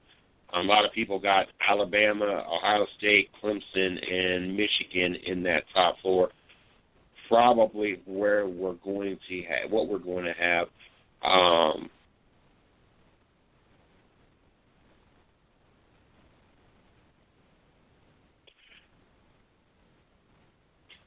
Yes, it's unfortunate knowing that the Ohio State, and I think that's probably going to be my biggest gripe, is the fact that the way the playoff system is set up now, you have a guaranteed bid from each of the major conferences into that four-team playoff, which kind of sucks with Ohio State because with that Michigan loss, they really needed them to beat Iowa. With that Michigan loss, that's going to make it very hard for Ohio State to be able to win the Big Ten. And what bigger way to expose a what word am I looking for? As we watched the same thing with NASCAR, we watched the Sprint Cup guys dominate the chase for the Xfinity Series. But what bigger way to show a flaw in the system? When you have what's going to probably be your second-seeded Ohio State Buckeyes not be able to be. I don't see. I think you're looking for a discrepancy. That word could work too. I mean, what bigger way to expose all this than have the number 2 team, especially if Ohio State wins out, the number 2 team, let's just, for craps and giggles, let's say Alabama loses a game and Ohio State wins out and makes Ohio State the number 1 team, but can't get into the selection of the Final Four to go into the playoff system because you're unable to win the Big Ten. How is that one going to be explained? It's bad enough they're going to have to explain the possibility of Ohio State being number 2 and not being part of this foursome. But let's just, for giggle's sake, let's say Alabama slips up and loses a game and puts Ohio State on top, number one, yet won't be invited because they didn't win their conference. I think that's probably my biggest scratch of the head right now. I don't think it should be an automatic bid. And I know they did that to protect, from it being Alabama, LSU, Ohio State, Michigan, that just be the four teams. But we want to see the four best teams. We don't want to see the four teams that happen to win, their conferences, who won the ACC, who won the Big Ten, who won, because that's not a guarantee to give us the four best teams out there. Right. And so I'm waiting to see how this year plays out and see if there's going to end up being any modifications to this, because especially if Alabama loses the game, I would think after seeing this play out and seeing, us not get the best four teams possible, that there's going to have to be some tweaking on it. Right. No, I agree. I was just thinking, as you're talking about the different teams, CJ, again, the teams you don't hear about, and I'm not saying this, this is not something that's new, because a lot of the West Coast teams talk like this, but I'm just thinking the difference of college football. When I started following college football in like the late 60s and 70s, again, probably due to TV too, a lot of, the only network that covered college football that I remember was ABC, okay, and they used to always have an early game that probably would include, Penn State, Ohio State, Michigan, or, maybe a smaller school like West Virginia in the East. And then around 4 o'clock on the East Coast, you'd have UCLA and USC. And I was just thinking, as you were running down teams, those are two teams that used to always be on television. And now, this year, both of them either are not doing well or are not getting the exposure. I don't know which, but you don't hear about USC and UCLA anymore as much as you used to. And I don't know whether it's because they're a West Coast team or there's a drop-off in talent or what it is.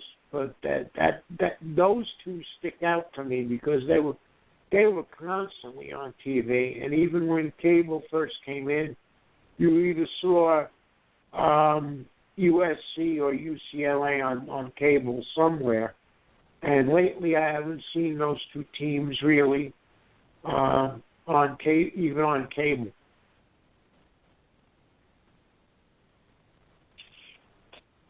So let's. We got an opportunity here because we know how things are going to go, and we're going to have Izzo talking right up until 10 o'clock.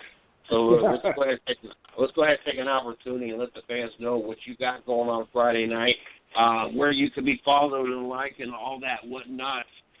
That way, when we get Mark on here at 9 o'clock, we are good to go to finish up the last hour. There we go. Okay, CJ.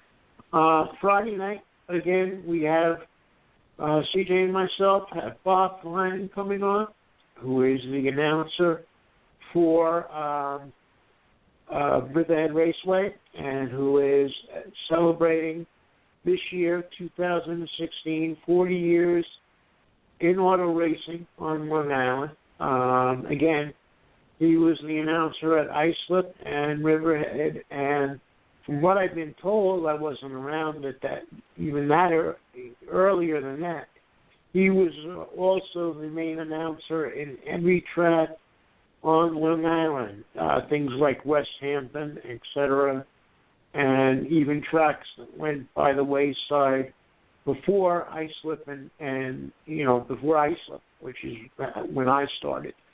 So we'll talk to him about his history on Long Island and with auto racing in general on Long Island. And so he'll be on.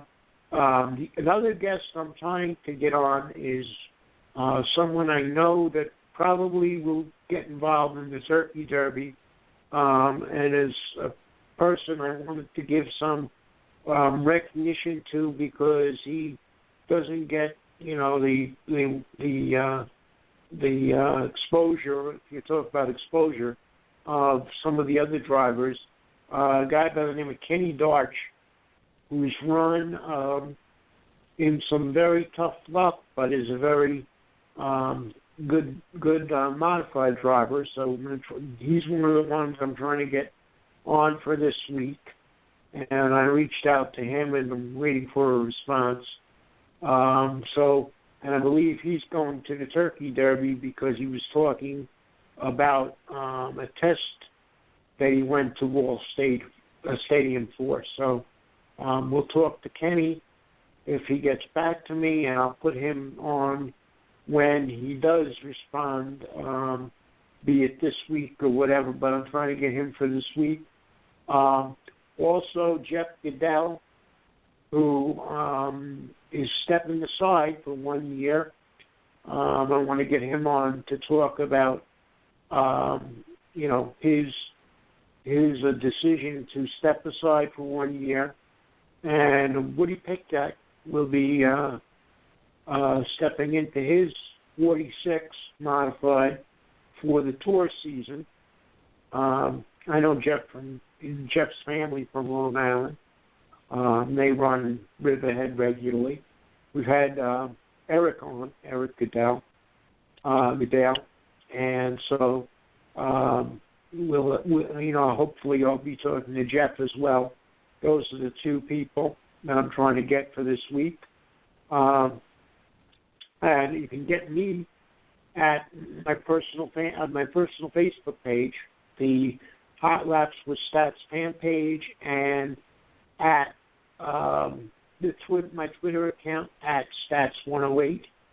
And of course, like we said, I always post articles on the 110 Nation pages, and I will be also writing about golf more completely as the season has started. I told you that's weird. The 2017 season has started, but they don't play weekly like they do once January rolls around. November and December, they have selected events, and sometimes they're in Europe and China and different places, so there's not as much feedback as to what's going on. But I am plugged into the PGA, so on the days or the weeks that they are in the United States, I will definitely do an article on the golf as well for people that follow golf. That's basically what I got going, and I basically help out with the 110 Nation here all week long, basically with CJ and then my program on Friday night, and we hope you definitely tune in. I guess Monday to Friday, even Monday to Saturday with the show on Saturday. So definitely keep tuned in to the 110 Nation.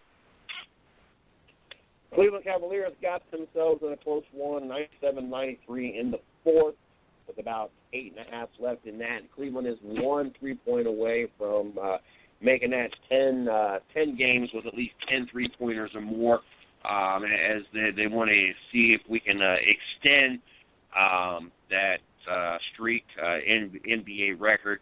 LeBron James is 2 rebounds away from another triple-double. So we'll definitely be keeping an eye on that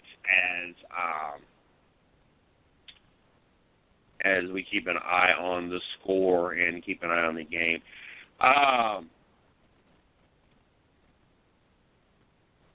We was going to have an article that we was going to publish I was going to publish after the show that Shannon had wrote.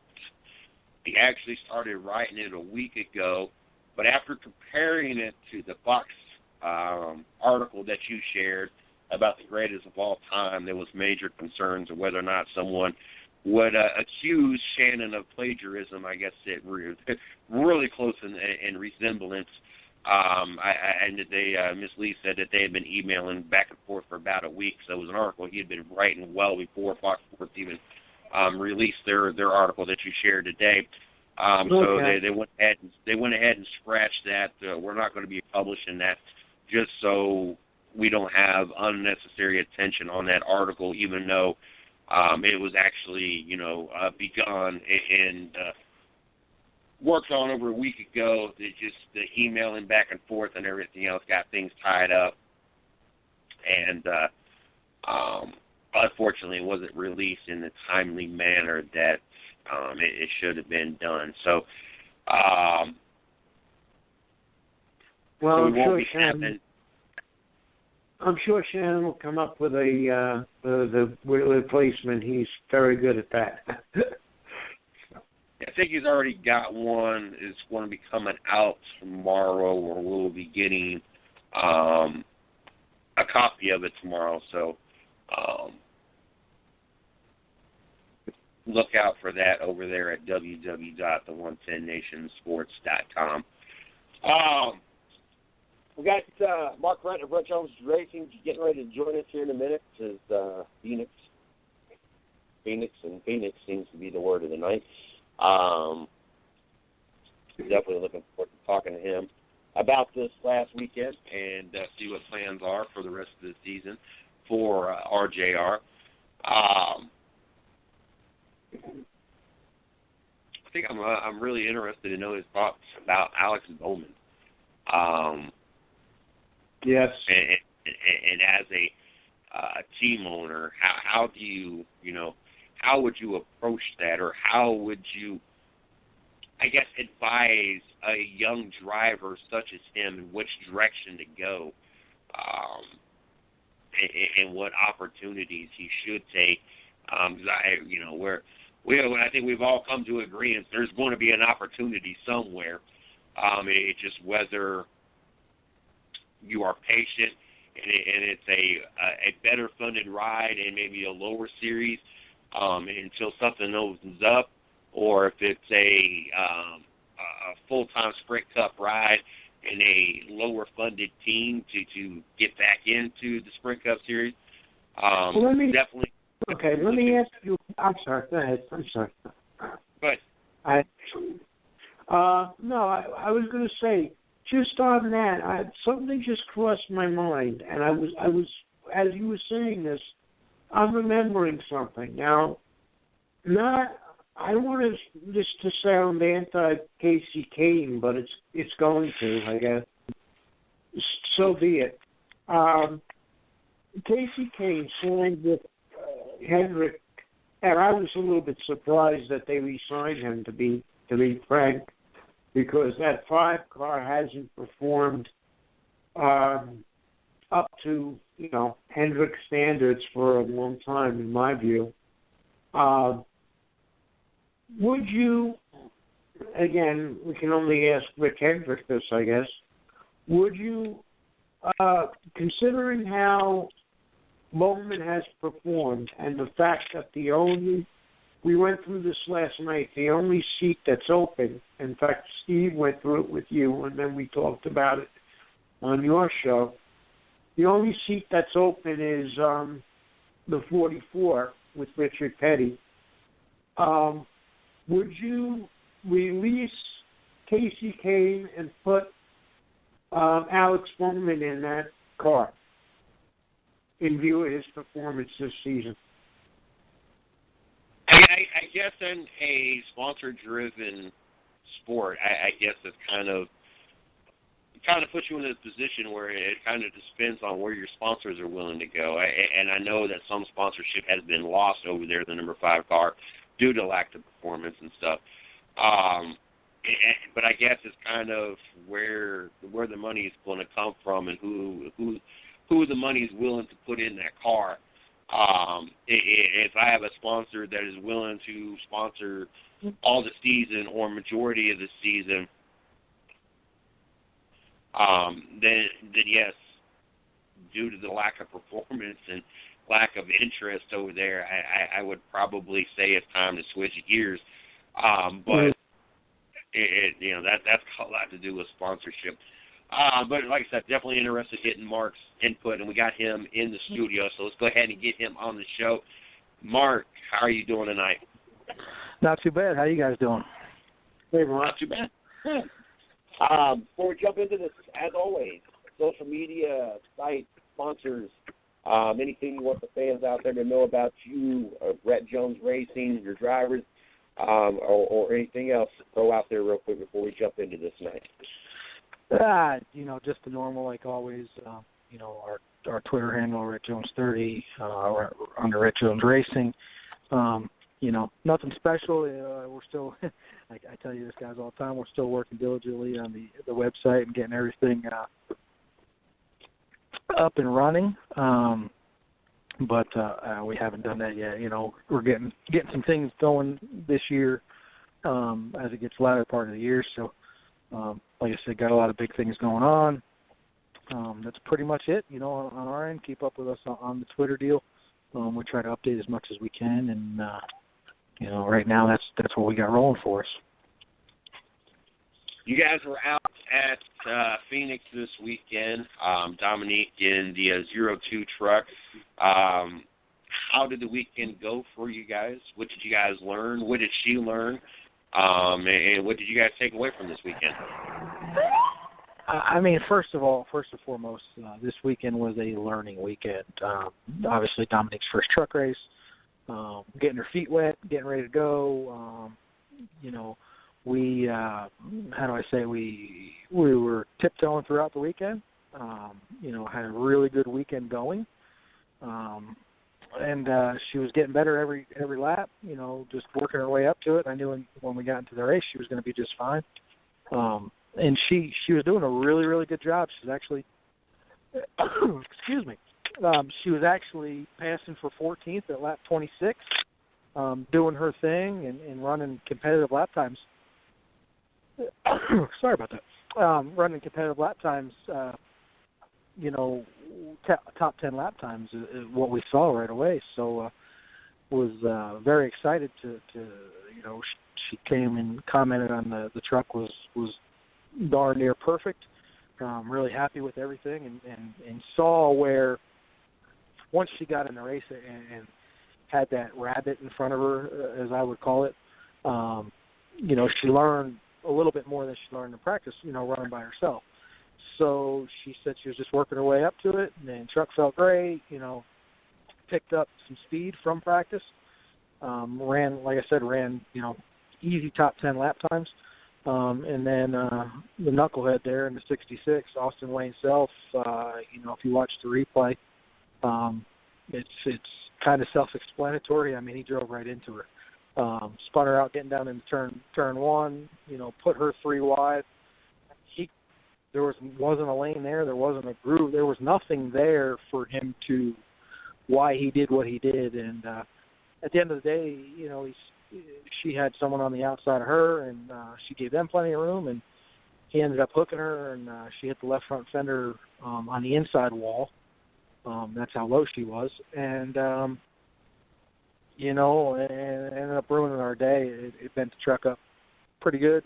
3/4 of the body got knocked off of it in the front clip.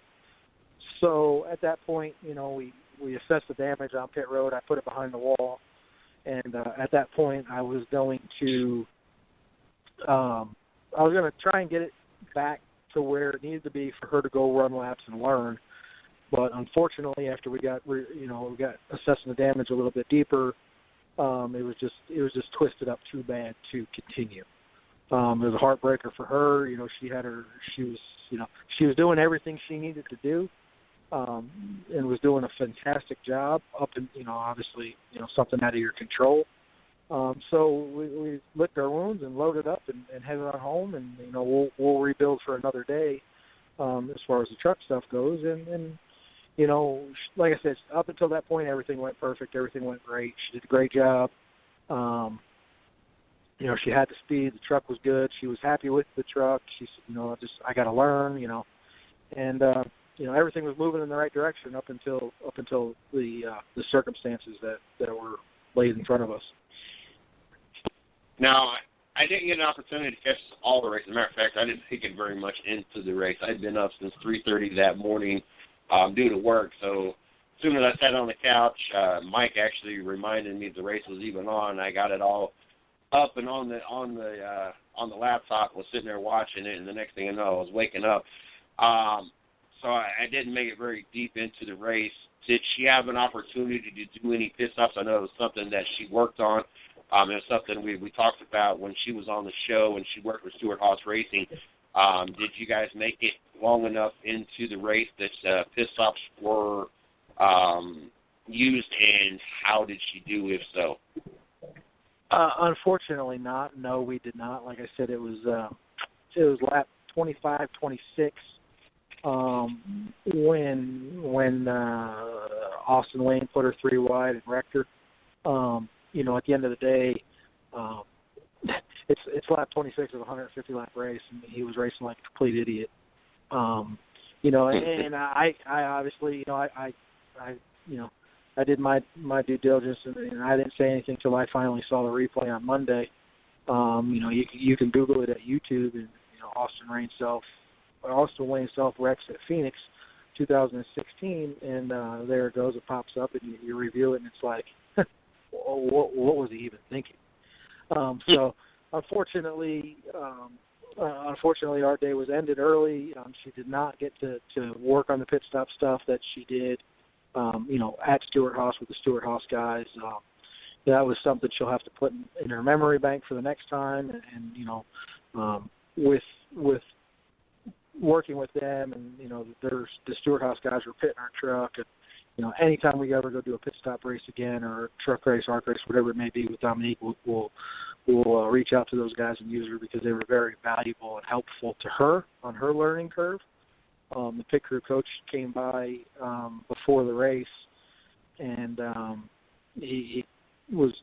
him and I don't know each other very well, so he reached out to one of the crew guys, introduced himself to me, and we talked a little bit. And at the end of the day, he's like, "Look, I'm excited for tonight because she did better than most Cup guys do at getting in and out of the box." So I was really, that part I figured they had handled pretty well. Unfortunately, wasn't able to do it, but she learned a lot, and that's, at the end of the day, that's what the whole weekend was about. We wanted Dominique to go and learn and mature and do another series and just get ready to, get ready for the future. There's not a doubt in my mind that she's not going to run some trucks nationwide and make it to that Cup level. She's got the talent, she's got the speed. So we just have to do the right things in the K&N series and our limited truck stuff, and pave the way for those things to happen. Obviously, this weekend was a big mark, on our list of things to do, and unfortunately, nothing to her circumstances. It was cut short. When drivers and teams have a weekend like this, because it seems like once that happens, that driver or that team is now out of sight, out of mind. When you guys have a weekend that's cut short like that, do you guys hang out and watch the race and use it as a learning tool and watch, or even hang out as a fan? Or when that happens, do you guys just pack up and start heading back, especially since you guys got a long trip back? We the way we fly to the fly races where we're flying, we fly with a lot of the other teams. There's a couple different companies that do charter services for the teams. We were on the same flight as Cole Custer's guys, Austin Wayne Self's guys. There's 5-6 teams worth of guys, so we're not going anywhere till the race is over, and those guys got to pack up and do their thing.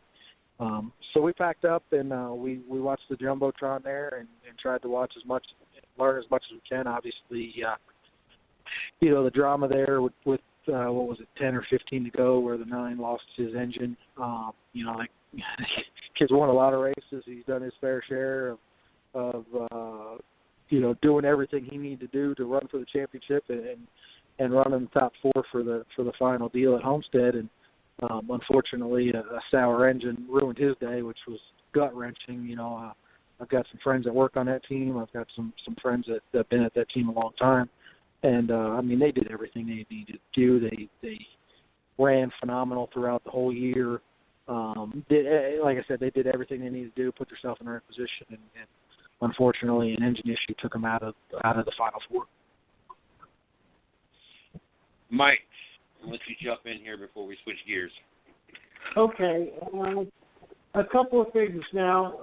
Obviously, you didn't get the finish you wanted out of it. She didn't, but through no fault of her own. Do you think that given how she was running in the beginning, and if that hadn't occurred, that she would have gotten, she told us on the show last week that she would like to finish in the teens. Do you think she would have been up there at the finish had she got the opportunity to finish? Honestly and truthfully, looking at the speed that she picked up in the race, obviously, like I said, with having that rabbit in front of her for a mere 28 laps, whatever it was, she picked up the speed she needed to pick up that we were missing a little bit in practice. And we're talking, 10th here, 10th there kind of thing. And at the end of the day, the lap time she ran from lap 10 to lap 18, lap 20 before that the one caution came out, she ran, 8th, 7th, 8th, 9th, 10th place lap times. Like I said, we were just getting ready to pass for 14th. So I honestly feel we were going to be 9th to 12th. That was kind of going to be our, 9th at, 8th or 9th at best and 12th at worst. I kind of felt, my goal going in the weekend was a top 10. And I honestly and truthfully feel like that was achievable. But like I said, racing back there, we didn't qualify as good as we needed to. It was a new thing to her, this whole 3 rounds, X amount of laps on your tires throughout the course. It was new. It was a learning process.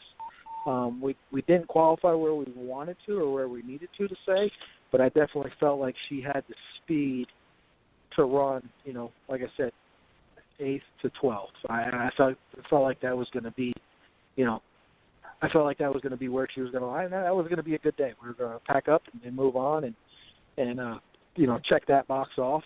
And then obviously when she got back, to the next truck race, being on the radial tire and, the learning curve was going to be shortened. And like I said, it didn't work out that way. Obviously, Mama said there'd be days like this kind of thing. So we held our heads high. I really wanted to go down there and say something, but what's that going to do? At the end of the day, that's not going to do anything. We can't control, as crew members and crew chiefs and owners, we can't control what the drivers do on the racetrack. That's up to them. We could do their best to control it, I should say, with the spotters and so on and so forth.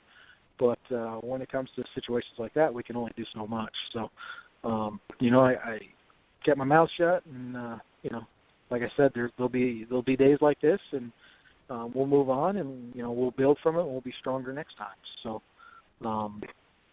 at the end of the day, I was pleasantly surprised and pleasantly appreciative of everything and the way the weekend was going up until that point. I definitely felt like we had gains to make, and I felt like we were going to make some gains throughout the course of the race. And, like I said, unfortunately, it just didn't work out that way. When things like this happen, with the unfortunate wreck, and like you say, he wasn't, it was definitely fault of him. Teams always, sometimes the drivers get a chance to talk. Do you know if Dominique got the chance to go talk to him? Once he calmed down before? She did not. Because we walked out of the racetrack together, and we walked out, just as the checkered flag fell. And, there's, like I said, there's there's tempers, there's, heat of the moment type things that go on in those situations. And, at the end of the day, I'd rather walk away from it and not cause confrontation, not talk about it. At the end of the day, you can watch the video yourself and make your own assessment of it. But, it was blatant. It was stupid. It was a stupid wreck. I mean, there's no reason for it. And, if he's not smart enough to see that and pick up the phone and call her and say, hey, I screwed up. I don't know what I was thinking. I don't know. I put myself in a bad position. If a driver does not admit that or see that, there's no sense even arguing. There's no sense talking about it because, like I said, it's pretty blatant. It's a dumb wreck. It should have never happened. And it cost Tommy Joe Martin's, his truck was tore up pretty bad. And, it was probably a $25,000-$30,000 hit to us as far as the damage on the vehicle. So it was an expensive day. It's expensive when you go out to those West Coast races and travel and fuel and everything else. So, you just kind of lick your wounds and move on. And, like I told her, I said, there's going to be a day where, he might not be having the best day, and you can just give him a little nudge and wave to him and drive on. And it's one of those things that I don't, me personally as a crew chief and an owner, I don't like the retaliation thing. I don't like the fighting. I don't like the, I like to make myself better than that and move on and, kill him with kindness, I guess, is what I try to say the most. Because that'll mess them up even worse when you smile and wave at them and they're expecting the confrontation, So it's one of those things that, but he's at the end of the day, the kid's he's won ARC races, he's run a lot of racing. His dad spends a lot of money. His dad owns his team, and if he's not smart enough to race any smarter than that, then he's going to cost his dad a lot of money, and it is what it is. Yeah.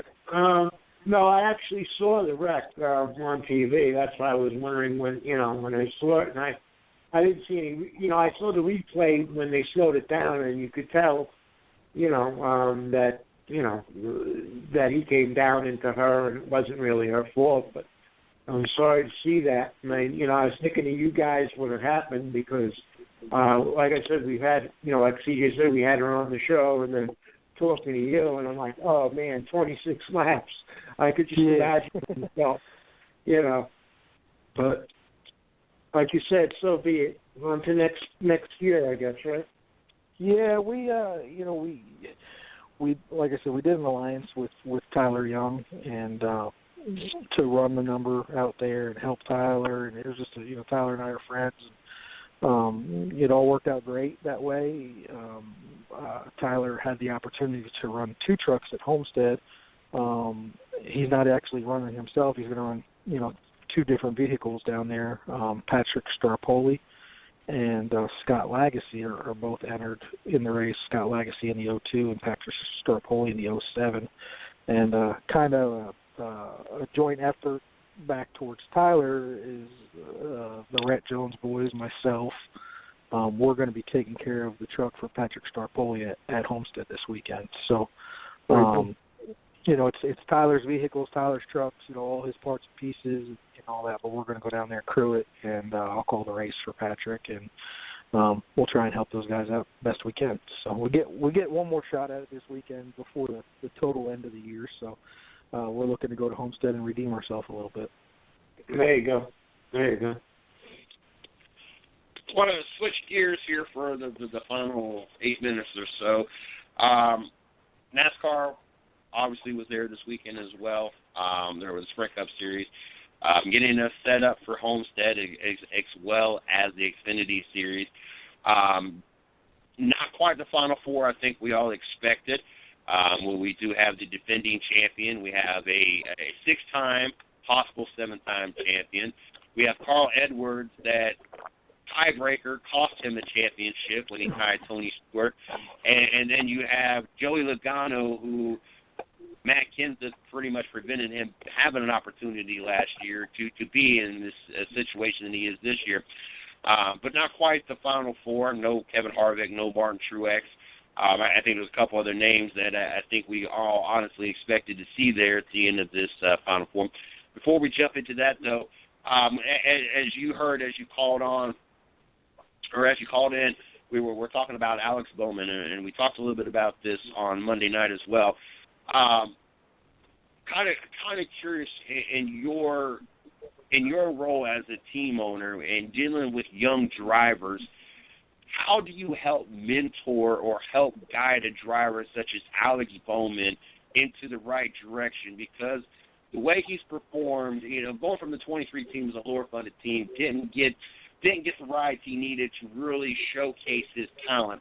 You put him in the 88 car, a better-funded team, and we see how good Alex Bowman can really be with the right equipment. He led 194 laps this last weekend, and honestly probably had a really good shot at winning the race. And of course, the bump from Kyle Busch to send him into Kenseth as he came down kind of ruined that for Kenseth and Alex Bowman. But obviously, there's going to be opportunities next year now that these Sprint Cup owners have had an opportunity to see Alex Bowman perform in equipment that, it's the kind of equipment he needed. What do you advise someone like Alex Bowman, a young driver, in the direction to go? Is it best for someone like him to maybe take a better funded ride in the Xfinity Series in hopes that a better Cup ride opens up? Do you take a lower Cup opportunity like Chris Buescher did this year? I know Richard Petty Motorsports with Brian Scott saying he's going to retire. I know there's going to be an opportunity opening up there next year. Not know what everybody's plans are. With you dealing with these drivers coming up and these young drivers and trying to guide them into the right direction, what kind of advice would you have for Alex Bowman? Yeah, it's a very, very tough situation to be in. Myself personally being around the Truex family and knowing what Ryan won a couple K&N championships. Ryan's a very good race car driver. He's got the Truex name. He's got all that going for him, and he took a little bit of a lesser ride, and I think that hurt Ryan a lot. It's tough. These kids, I can pretty much guarantee you, if you take a Chris Buescher or a Justin Allgaier or Michael McDowell, some of these guys that are running in lesser equipment or lesser money to work with situations, you put them in that 88, that 24, the 20, you put them in those situations, they're going to perform good. You know what I mean? There's a reason they're in the Cup Series, whether they're at Hendrick Motorsports or, front row racing. I mean, there's a reason that they've made it to that level of motorsports, because they are very good race car drivers. So, I mean, it's a very tough. I was pulling for Alex. I don't know him personally. I've watched him grow up through the ARCA ranks and the K&N stuff and everything. The kid's a phenomenal race car driver. And, it's no different than Eric Jones jumping in a super late model and beating Kyle Busch at Pensacola a couple years ago. You put yourself in a situation and you shine when you need to shine, and when the spotlight's on you shine, you've just paved your way. You've just done what you needed to do to make yourself, put yourself in a better position. I'm sure that there's a lot of people that Alex Bowman, a lot of people that have Alex Bowman on a very high end of their list of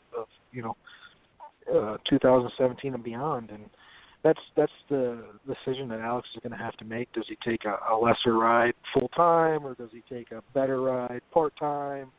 Whether it be in a full time, very good Xfinity car, or a middle of the road type situation. That's something that they have to sit down, and he's still young, but they got to sit down and take their. Take every situation that they have in front of them and just try to make the best decision to put Alex in the best possible ride for his future. Obviously, he showed us that he can drive a race car. the laps he led, the you know, I was standing on the coffee table pushing for him just because, you know, I wanted to see him make it. I wanted to see him, you know, ultimately win that race. And I'm not an Alex Bowman fan. I don't even hardly know the kid, but I just, you know, you go for that underdog and that kid that's been, you know, just licking his wounds and digging as hard as he can to make himself better and put himself in a better situation. I mean, it's awesome. It's a cool thing. You know, obviously, you know, the way the opportunity presented itself, we don't want to see Dale Jr. not in a race car, but Alex was able to get into one of the premier race cars in the series, and you know, I feel like he's done a phenomenal job. You know, he's led races, he's been up front, you know, and he's had some races where he runs back in the 15s and 20s. But at the end of the day, he's had speed. He's, you know, it's just whether he's getting more comfortable working with those guys now. He's been there a couple races. It's just starting to shine, and so, yeah, there's, you know, obviously, like you said, Brian Scott decided to call it quits, and you know, I read his letter that he had there. I think I read it posted on Twitter, and Brian's got every right to kind of to feel the way he feels and retire at that. You know, it's a grueling schedule. I don't care if it's a K&N schedule or it's a Cup schedule or whatever it may be. It's tough. It's tough on family life. It's tough on everyone, and if you don't have the right situation, it makes it tough on everybody. So, you know, it does the 44 come open and they're looking for an Alex Bowman? I don't know. I think, you know, obviously Brian's family and backing and the Albertson sponsorship and, you know, some of that probably, excuse me, was key to Petty because it funded some of it, if not all of it. So, you know, the thing where Brian, you know, he had some money behind him. I'm not so sure, and I don't even know the situation, but I'm not so sure that that's the same situation for Alex. So, does that come available to him? I don't know. It just depends on, you know, where the Petty Enterprises sponsorship stuff is and you know, where they're at with their money situation. So, you know, I feel like he probably should be able to get into a very good, you know, above average Xfinity ride with the right team and the right situation, and not probably have to bring a lot of money. And you know, possibly it just depends on, you know, does Mr. Hendrick step up, or does one of these owners that have the funding behind them and don't necessarily look for the funding to come to the team, you know, did Alex catch their eye at the right time? Did he impress who he needed to impress to be able to get into that situation? That'll be obviously time will tell. But you know, he's done a great job. He's done a very good job with the situation that's been presented to him. Mark, just a quick question. Okay. Just a quick question, because we discussed it once or twice ourselves. Are you a little surprised that Petty hasn't been able to put in a better driver in either one of his cars, considering it's Ricky Petty? Yeah, I mean, it's tough. I mean, it's the almighty dollar, right? You know, just because it's got Petty Blue and STP on it, you know, all that good stuff. It takes the almighty dollar to run these operations, and I feel like Eric Omarosa is a very good race car driver. I like the kid. I just like the way he carries himself, and he's had ups and downs. Obviously, this year's probably been subpar to where they thought they would be, you know. But I look at him as the flagship driver of Petty Enterprises, where maybe Brian wasn't. You know, he wasn't the guy that was going to lead the way at Petty. I think they need a guy. I mean, I think they need a well-funded, whether it be through sponsorship or personal money, but they need a guy to carry Petty Motorsports and put Petty Motorsports back on the map, because you know, at the end of the day, it is Richard Petty. I mean, we're all going to pull for him no matter you love him or hate him. You know, he is an icon in this sport, and he has he's paid his dues. Obviously, you want to see him, you know, a little bit better in the rankings and stuff like that, but you know, those guys are working hard over there. I've got some friends that work over there that they do the same thing week in and week out. They bust their butts, 8 days a week, I guess. And they're trying to do all the right things to get there, but I think they need that flagship driver to carry Petty Motorsports to move up the ladder, because at the end of the day they've got just as good as equipment as most. So at the end of the day, they do need to be better, and they do need to run better. And I think some of that goes with the drivers in the seats. Not taking anything away from Eric, because I think he's a great race car driver, but I just think they need that guy that's going to lead the troops, Right, the name guy. That was what I was saying. Yeah. One final thing, we'll get this wrapped up. We're coming up on championship weekend, and we're coming up on the possibility of having our third driver have 7 championships, and obviously this stirs up a full conversation. Best all time, whether or not Jimmy Johnson should be even in the same conversation because of the chase. I don't like getting in the conversation of best of all time. I feel that Richard Petty was the best at his time. I feel that Dale Sr. was the best at his time, and I feel Jimmy Johnson was the best at his time. I feel the rule changes, the competition levels, the formats, all different. You can't really compare one versus the other when you compare each of them. But winning a 7 championship, does that change any point of view for you? Does that solidify anything? What are your thoughts of Jimmy Johnson possibly putting himself in the record books next to Richard Petty and Dale Sr.? Oh, I mean, first and foremost, Jimmy's well deserving of that. There's 3 different eras there, right? Competition gets. I mean, it's tooth and nail year in and year out, and through engineering and resources, and it's hard to win 7 championships nowadays. It's hard to win those races nowadays, to where it might not have been as competitive when Dale Sr. started it, to where he started and ended, or into where Petty started, he ended. I just look at the whole thing in a nutshell. To win 7 championships nowadays is, I'm not saying it's any easier, but I would think that, or it's any harder, but I would just think that with as tight as first through 20th is week in and week out in the Cup Series, because it is the best drivers in the world.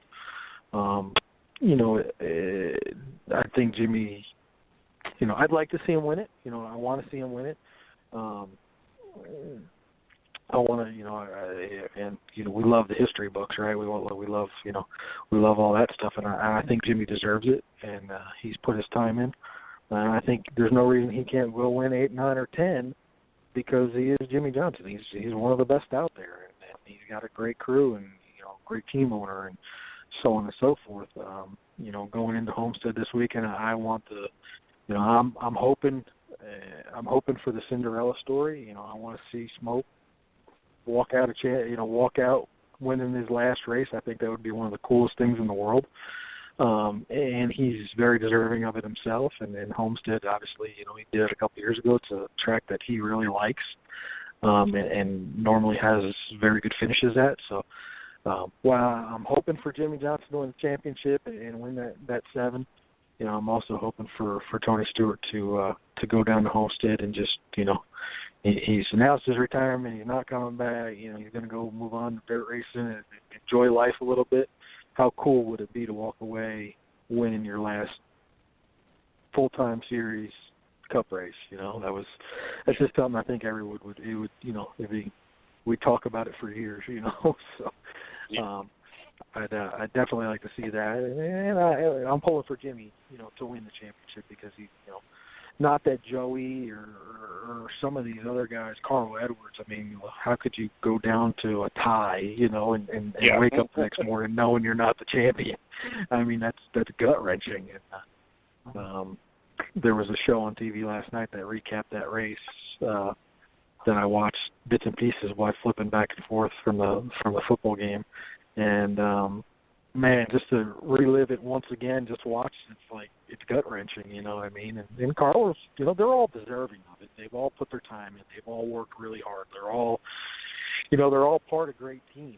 And each individual one in a different way deserves that championship. But, you know, I definitely think that the Hendrick crew and, you know, to win 7 at this day and age and against the people that you're racing against, something that's it's tough. It's pretty special. And, you know, like I said, you know, probably rewrite some of the record books. So definitely pulling for Jimmy to win that championship, but definitely, you know, in my heart, I want to see Smoke walk away from it and as a winner. You know, that'd be awesome.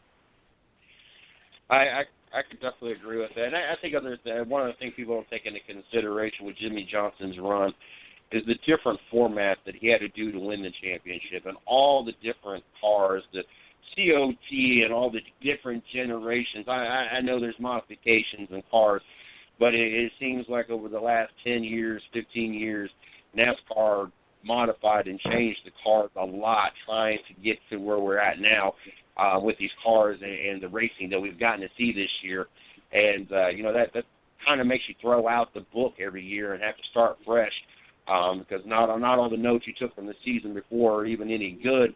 And even the last couple of years with the downforce package, even though we might have had the same car for the most part, and now you modify the packages, and that kind of threw the old notebook out the window. So I think a lot of people don't take that into consideration. They just look at, oh, he was just wanting the chase era and that, you know, this, that, and the other. And I just don't think they take everything into consideration what that 48 team had to overcome every single year to accomplish what they accomplished. Good luck down at Homestead this weekend. If the fundage falls in my lap in the next 2 days, I will be down there. We've been approved to be down there, but funding and personal stuff is making it look like we're not going to be able to make that trip. But who knows, the next 2 days something could change, and we might be able to catch up. But good luck down there at Homestead. Looking forward to having you back for the season finale of having you on next Tuesday night, and hopefully we get you back on one more time in the off season to see what 2017 is looking like. But enjoy the rest of your evening, and good luck this weekend. Safe trips, and we'll be talking to you next Tuesday night. All right, guys, I appreciate it, and as always, appreciate everything. You know, it's fun to do this kind of thing, and I really enjoy it, and I really like putting my little side of the swing on it. So yeah, for sure, we'll go down to Homestead, have a little bit of fun, close out the year, and we'll talk to you next Tuesday night. Take care. Yes, sir. Yeah. All right, guys, thank you. Bye. That was Mark Rette of Rette Jones Racing. We have him on every Tuesday night, and looking forward to having the season series, whatever you want to call it, finale of having him on. We got Izzo joining us in 1 second. My computer locked up, so I'm actually rebooting right now. So I can't plug him in. I can't do anything right now, and everything's rebooting, so I'm unable to get in the studio right this second. Izzo, so soon as that's kind of why I kept going and let it go over a little bit, because I knew I was booted out. I'm not gonna say booted out because it wasn't like I got locked out, but for some reason it wasn't responding, and so I could not get you in the studio. But why are we having issues here? Hold on. I think I'm typing too fast. There we go. But we'll get you in here in the studio in just 1 second. When we got the opportunity to get Mark on the show, and that first week he came, me and Miss Lee and myself already knew that this was going to be an enjoyable night. That just somebody that I get to talking with, and it just goes and goes, and it's fun. And honestly, the 30 minutes really could go about an hour every single time, as much as we could have really gotten into talking things. But it is great to be able to get another point of view when it comes to what's going on in NASCAR and what's going on as you're going through the ranks in the K&N Pro Series, ARCA Series, and everything else. And not only another point of view from a fan and someone that's involved in NASCAR, but from a team owner as well.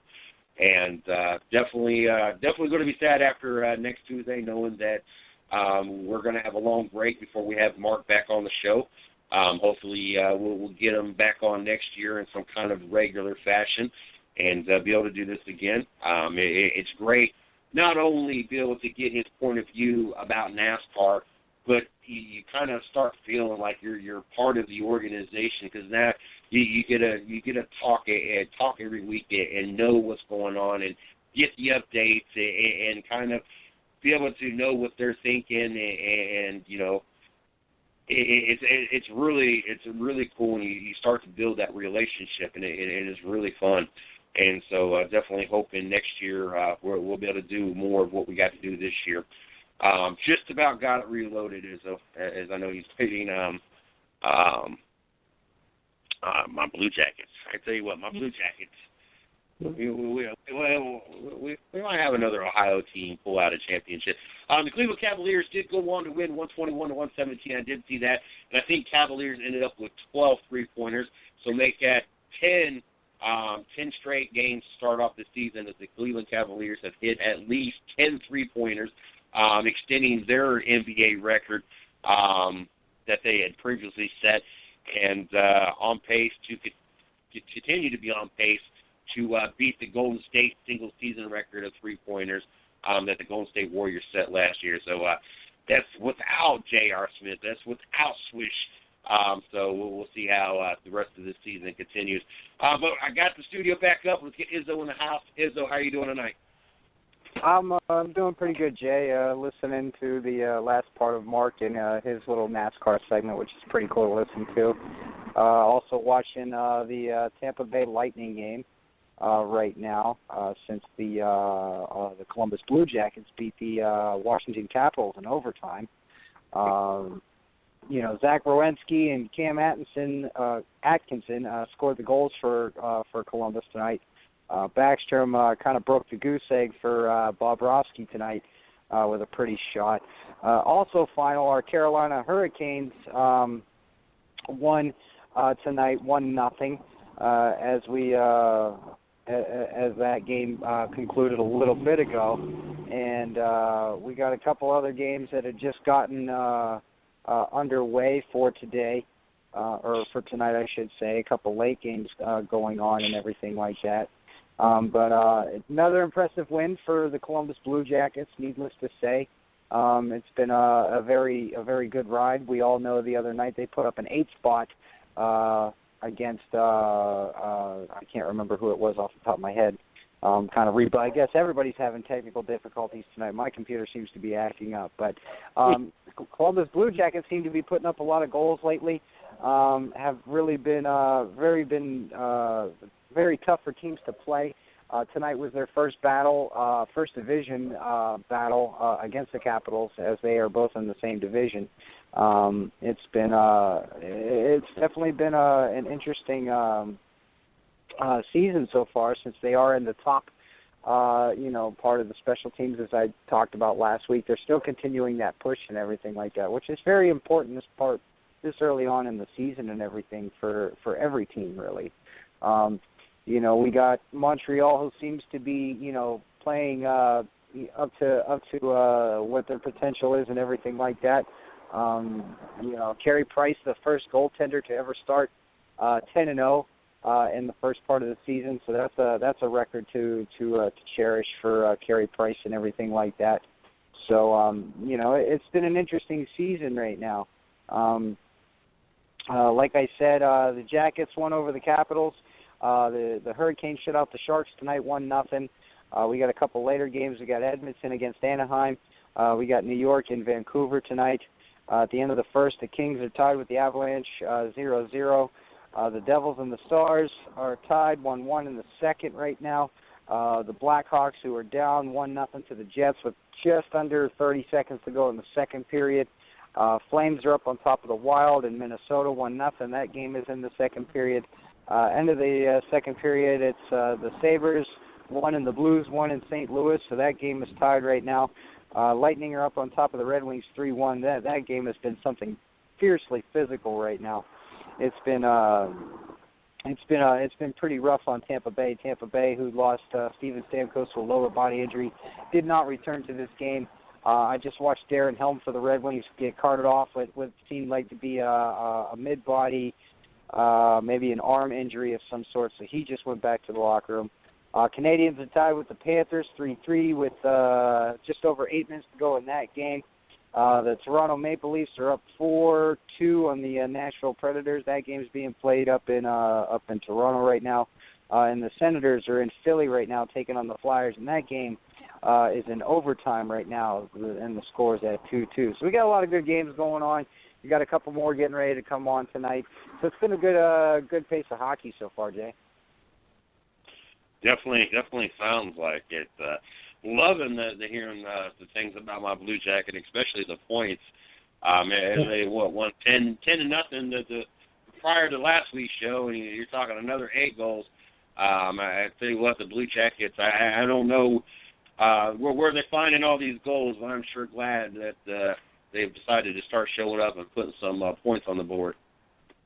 Yeah, it's been the young talent that's really been showing up. Werenski, Murray on the back end. You guys still have Seth Jones out right now, but he's due to come back here pretty soon. And Bob has been playing off his behind in that net right now. Definitely looking like his old self. So it's pretty good to see Columbus really pull together and just make a statement so far, especially in a tough division that the Metropolitan Division is. You got Washington, you have the Rangers, you have the Penguins. Those 3 teams are going to be battling for top spots. And if Columbus keeps flying under the radar, they could sneak into that 3rd spot in the division or that 2nd spot in the division if they can keep that play up. It's definitely going to be key for them, but the young guys have really been clicking together. Tortorella's got his finger on that pulse, and he's really just pushing them guys to the limit, Jay. I see that the GMs are discussing blindside hits. Obviously, with all the concussions and the injuries going on in sports today, obviously this is going to be a big topic and an important topic. How important is it to protect the players from the blindside, and what can the NHL do to make this issue be a safer issue when it comes to the NHL? Well, blindside hits, especially in hockey, it's very dangerous. With the way the speed of the game is, it's very dangerous. You're creating a lot of velocity and a lot of power when you hit somebody. In recent years, we've seen a lot of guys take these nasty blindside hits. This was a thing 30, 40, 50 years ago when the game was really, truly barbaric. But now, with the way, how fast the game has evolved, the strength and size of players has played a big key role. In the last couple of years, just dirty hits have just been coming left and right. That's due to emotion of the game, frustration of the game, and possibly the rivalry and hatred, between teams and everything like that. The GMs have been discussing this, to try and protect star players. Crosby was a victim of this, before, where he, missed just generally a whole year because of concussion problems and everything like that. There's more than one way to, get a concussion in hockey. You can get hit in the head with a puck. You can smash your head off the ice. You can smash your head off the glass, off the boards from being hit from behind. And the GMs are really trying to find a way, a comfortable medium to really kind of deal with this. Do they give out more stern penalties? Do they, give more hefty fines? Do they suspend players? These are all things that they're being talked about right now. We've seen in the last couple of years, the blindside hit really come in, really kind of play a factor into taking people out. If you look at prime example, you look at Eric Lindros. His career was shortened, because of injuries and everything like that. He was inducted into the Hall of Fame yesterday. He could have played another 7-8 years if he didn't, absorb all those hits.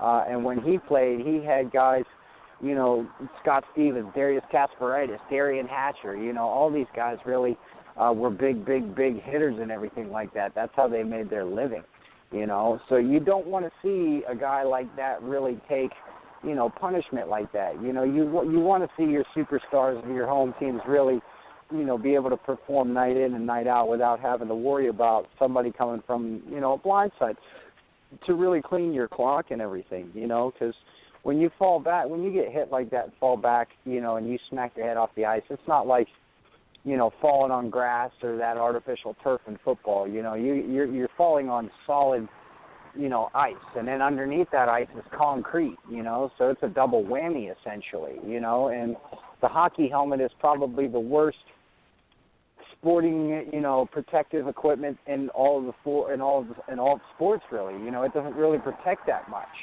You know, there's only so much padding and everything like that. Some guys don't wear face shields. You know, some guys are wearing half a visor where, you know, the lower part of your face is exposed.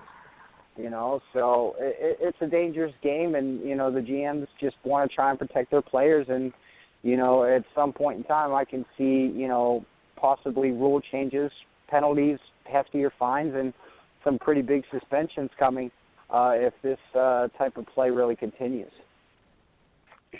Izzo, I got two quick things.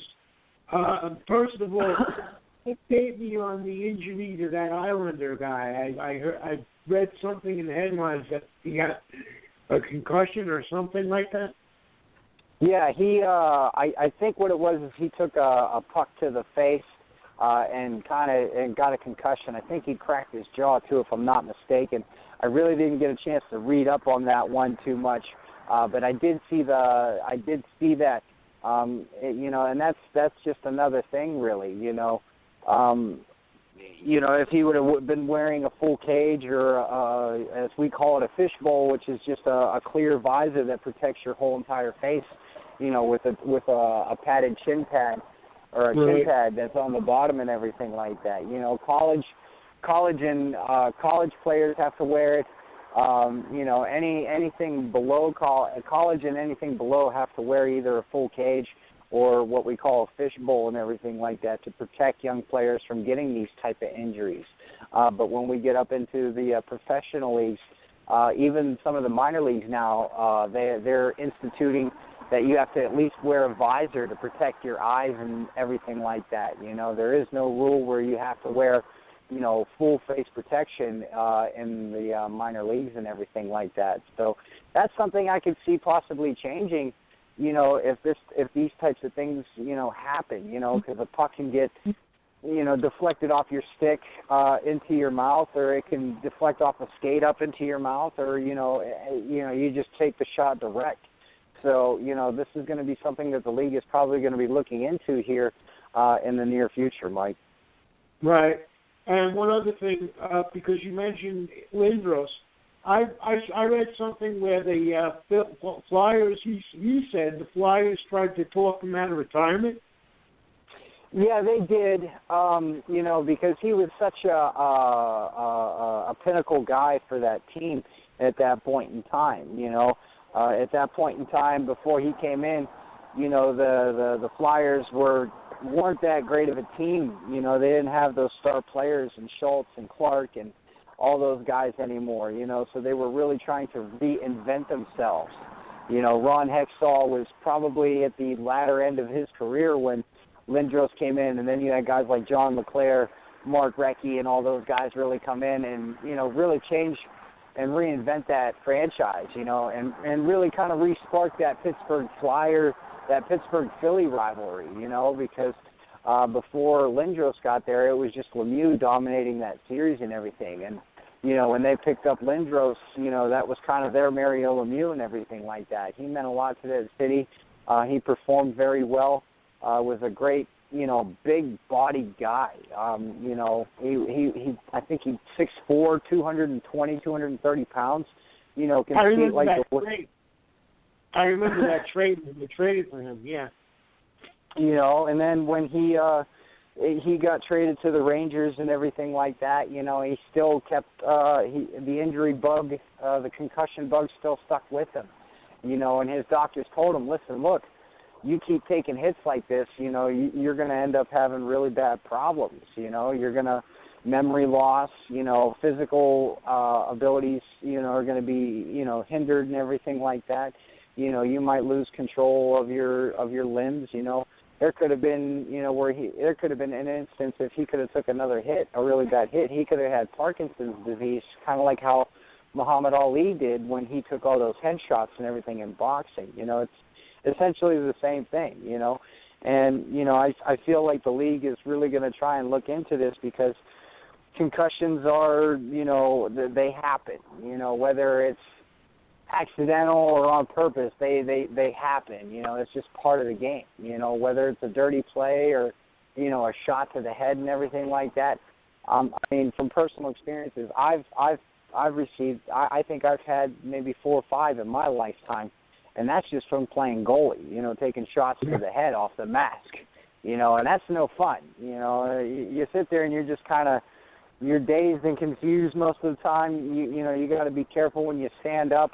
You got to be careful when you sit down, and all this other stuff. It's not really fun. And when you're a guy making, a lot of money for, professionally for a team, you're paid to be out there to perform, So you got your guys that are your studs and everything, your stars, and then you have your guys that, are the enforcers, the protectors of the stars and everything like that. So, the blueprint of the game is still technically the same, but the dirty plays and everything like that are just, sometimes they're just out of control. And I think the league is getting fed up with it, and they're looking to do something about it. Right. Patrick Linné is off to a fast start for the Jets. How impressive has he been so far for the Jets, and has anybody been able to slow him down? Well, you know what, Jay, that's a very good question. He's just on a tear. He's already got, I think 2 hat tricks so far, and he's only in the first part, in the first year of his career. He's a big-bodied guy, kind of resembles maybe Ovechkin a little bit in size and power. His shot release is just ridiculous. Watching highlights of him in practice hitting the post, I've never heard a post get hit that hard before, and it's pretty identifiable to hear somebody hit the post. He's putting up points left and right. He's on pace right now to score 42 goals in the season. There have only been 3 other players in the league that have scored 50 goals in their rookie year. Ovechkin did it when he first came in. Mike Bossy did it for the Islanders when he first came in with 52.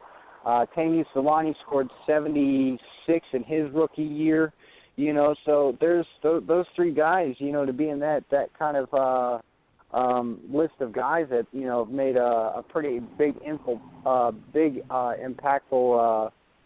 mark in their first year is pretty impressive. So, if he can keep up this offensive productivity, he can easily get 50 goals this year. He's scoring 5-on-5. He's scoring on the power play. He's been a key role for that power play and everything like that. And the Jets really got something special, Austin Matthews is sort of kind of cooled off a little bit, so all the attention has really been put on Laine right now. And he's showing that he is definitely worth his weight in gold. Earlier, before he was drafted, he said that he kind of compares himself to Ovechkin, which was something, kind of absurd, especially for a kid who wasn't even drafted yet. But, 17 games into the season, you're really looking at it, and he's on pace to score 42, and he's already got 2 hat tricks so far, especially in his, in the first year of his career. It's just something truly astounding, really, So he's definitely, you still got like 60-some games left, and if he can keep this productivity up and everything, he's definitely going to be able to hit that 40, 50 goal mark in his first year. And finally, the NHL coming to an answer if NHL players will participate in the next Olympics. When should we hear something, and what do you expect the answer to be? Well, this is kind of a touchy subject. If I do remember correctly, the next Olympics are going to be played in Vietnam. I can't pronounce the name. I can't remember the name. I'm sorry. Can't remember the name of the town that the Olympics are going to be held at. But they're having some real issues right now with that. Commissioner Gary Bettman was on, did an interview the other day where he said that he expects a decision no later than January 15th of next year. So he's expecting sometime between January 1st and January 15th about this decision. A lot of factors are really playing into this, especially insurance-wise. I read that the possible insurance number for this to cover all the players is going to be somewhere in the ballpark of $10 million, plus the player safety and everything. That's going to be a big key for them, and if they do decide, to let them play, it'll be good for the game and everything like that, because you want the best players in the world to play, So if they decide not to send the NHL guys over there, guys that, that represent, Russia or Canada or anything like that, they're not going to be able to play in this tournament, So a lot of issues and everything like that. Hopefully they can get them ironed out. It's looking kind of bleak right now. But, hopefully, they'll get smart and wise, because it does take away from players playing with their franchises and everything like that, where, Pittsburgh would miss Crosby and Malkin. Chicago's going to miss Taves and Kane, the Blues would miss Tarasenko, and guys like that. Austin Matthews for the Maple Leafs, he would be gone. Puljujarvi, he would go play for his country. Patrick Laine, he'd go play for his country. And these are all guys that, bring, they bring ratings, they bring viewers, they have fans and everything like that. So. If your team, has a multitude of stars like the Capital, or not like the Capitals, the Lightning, and even the Blackhawks. The Blackhawks had 11 skaters in the World Cup. And thank God the World Cup was before the season ended, because if the World Cup was going on during the season, it would have been pretty bad for Chicago. That first part of the season and everything. So this is something that the NHL is really trying to get it settled and everything like that, and if they don't decide to use NHL players, they're going to be picking guys from probably the college ranks or even the minor league ranks and everything like that, which is the first time that would happen. The last time that happened was 1980 when the U.S. won the Olympic gold and everything,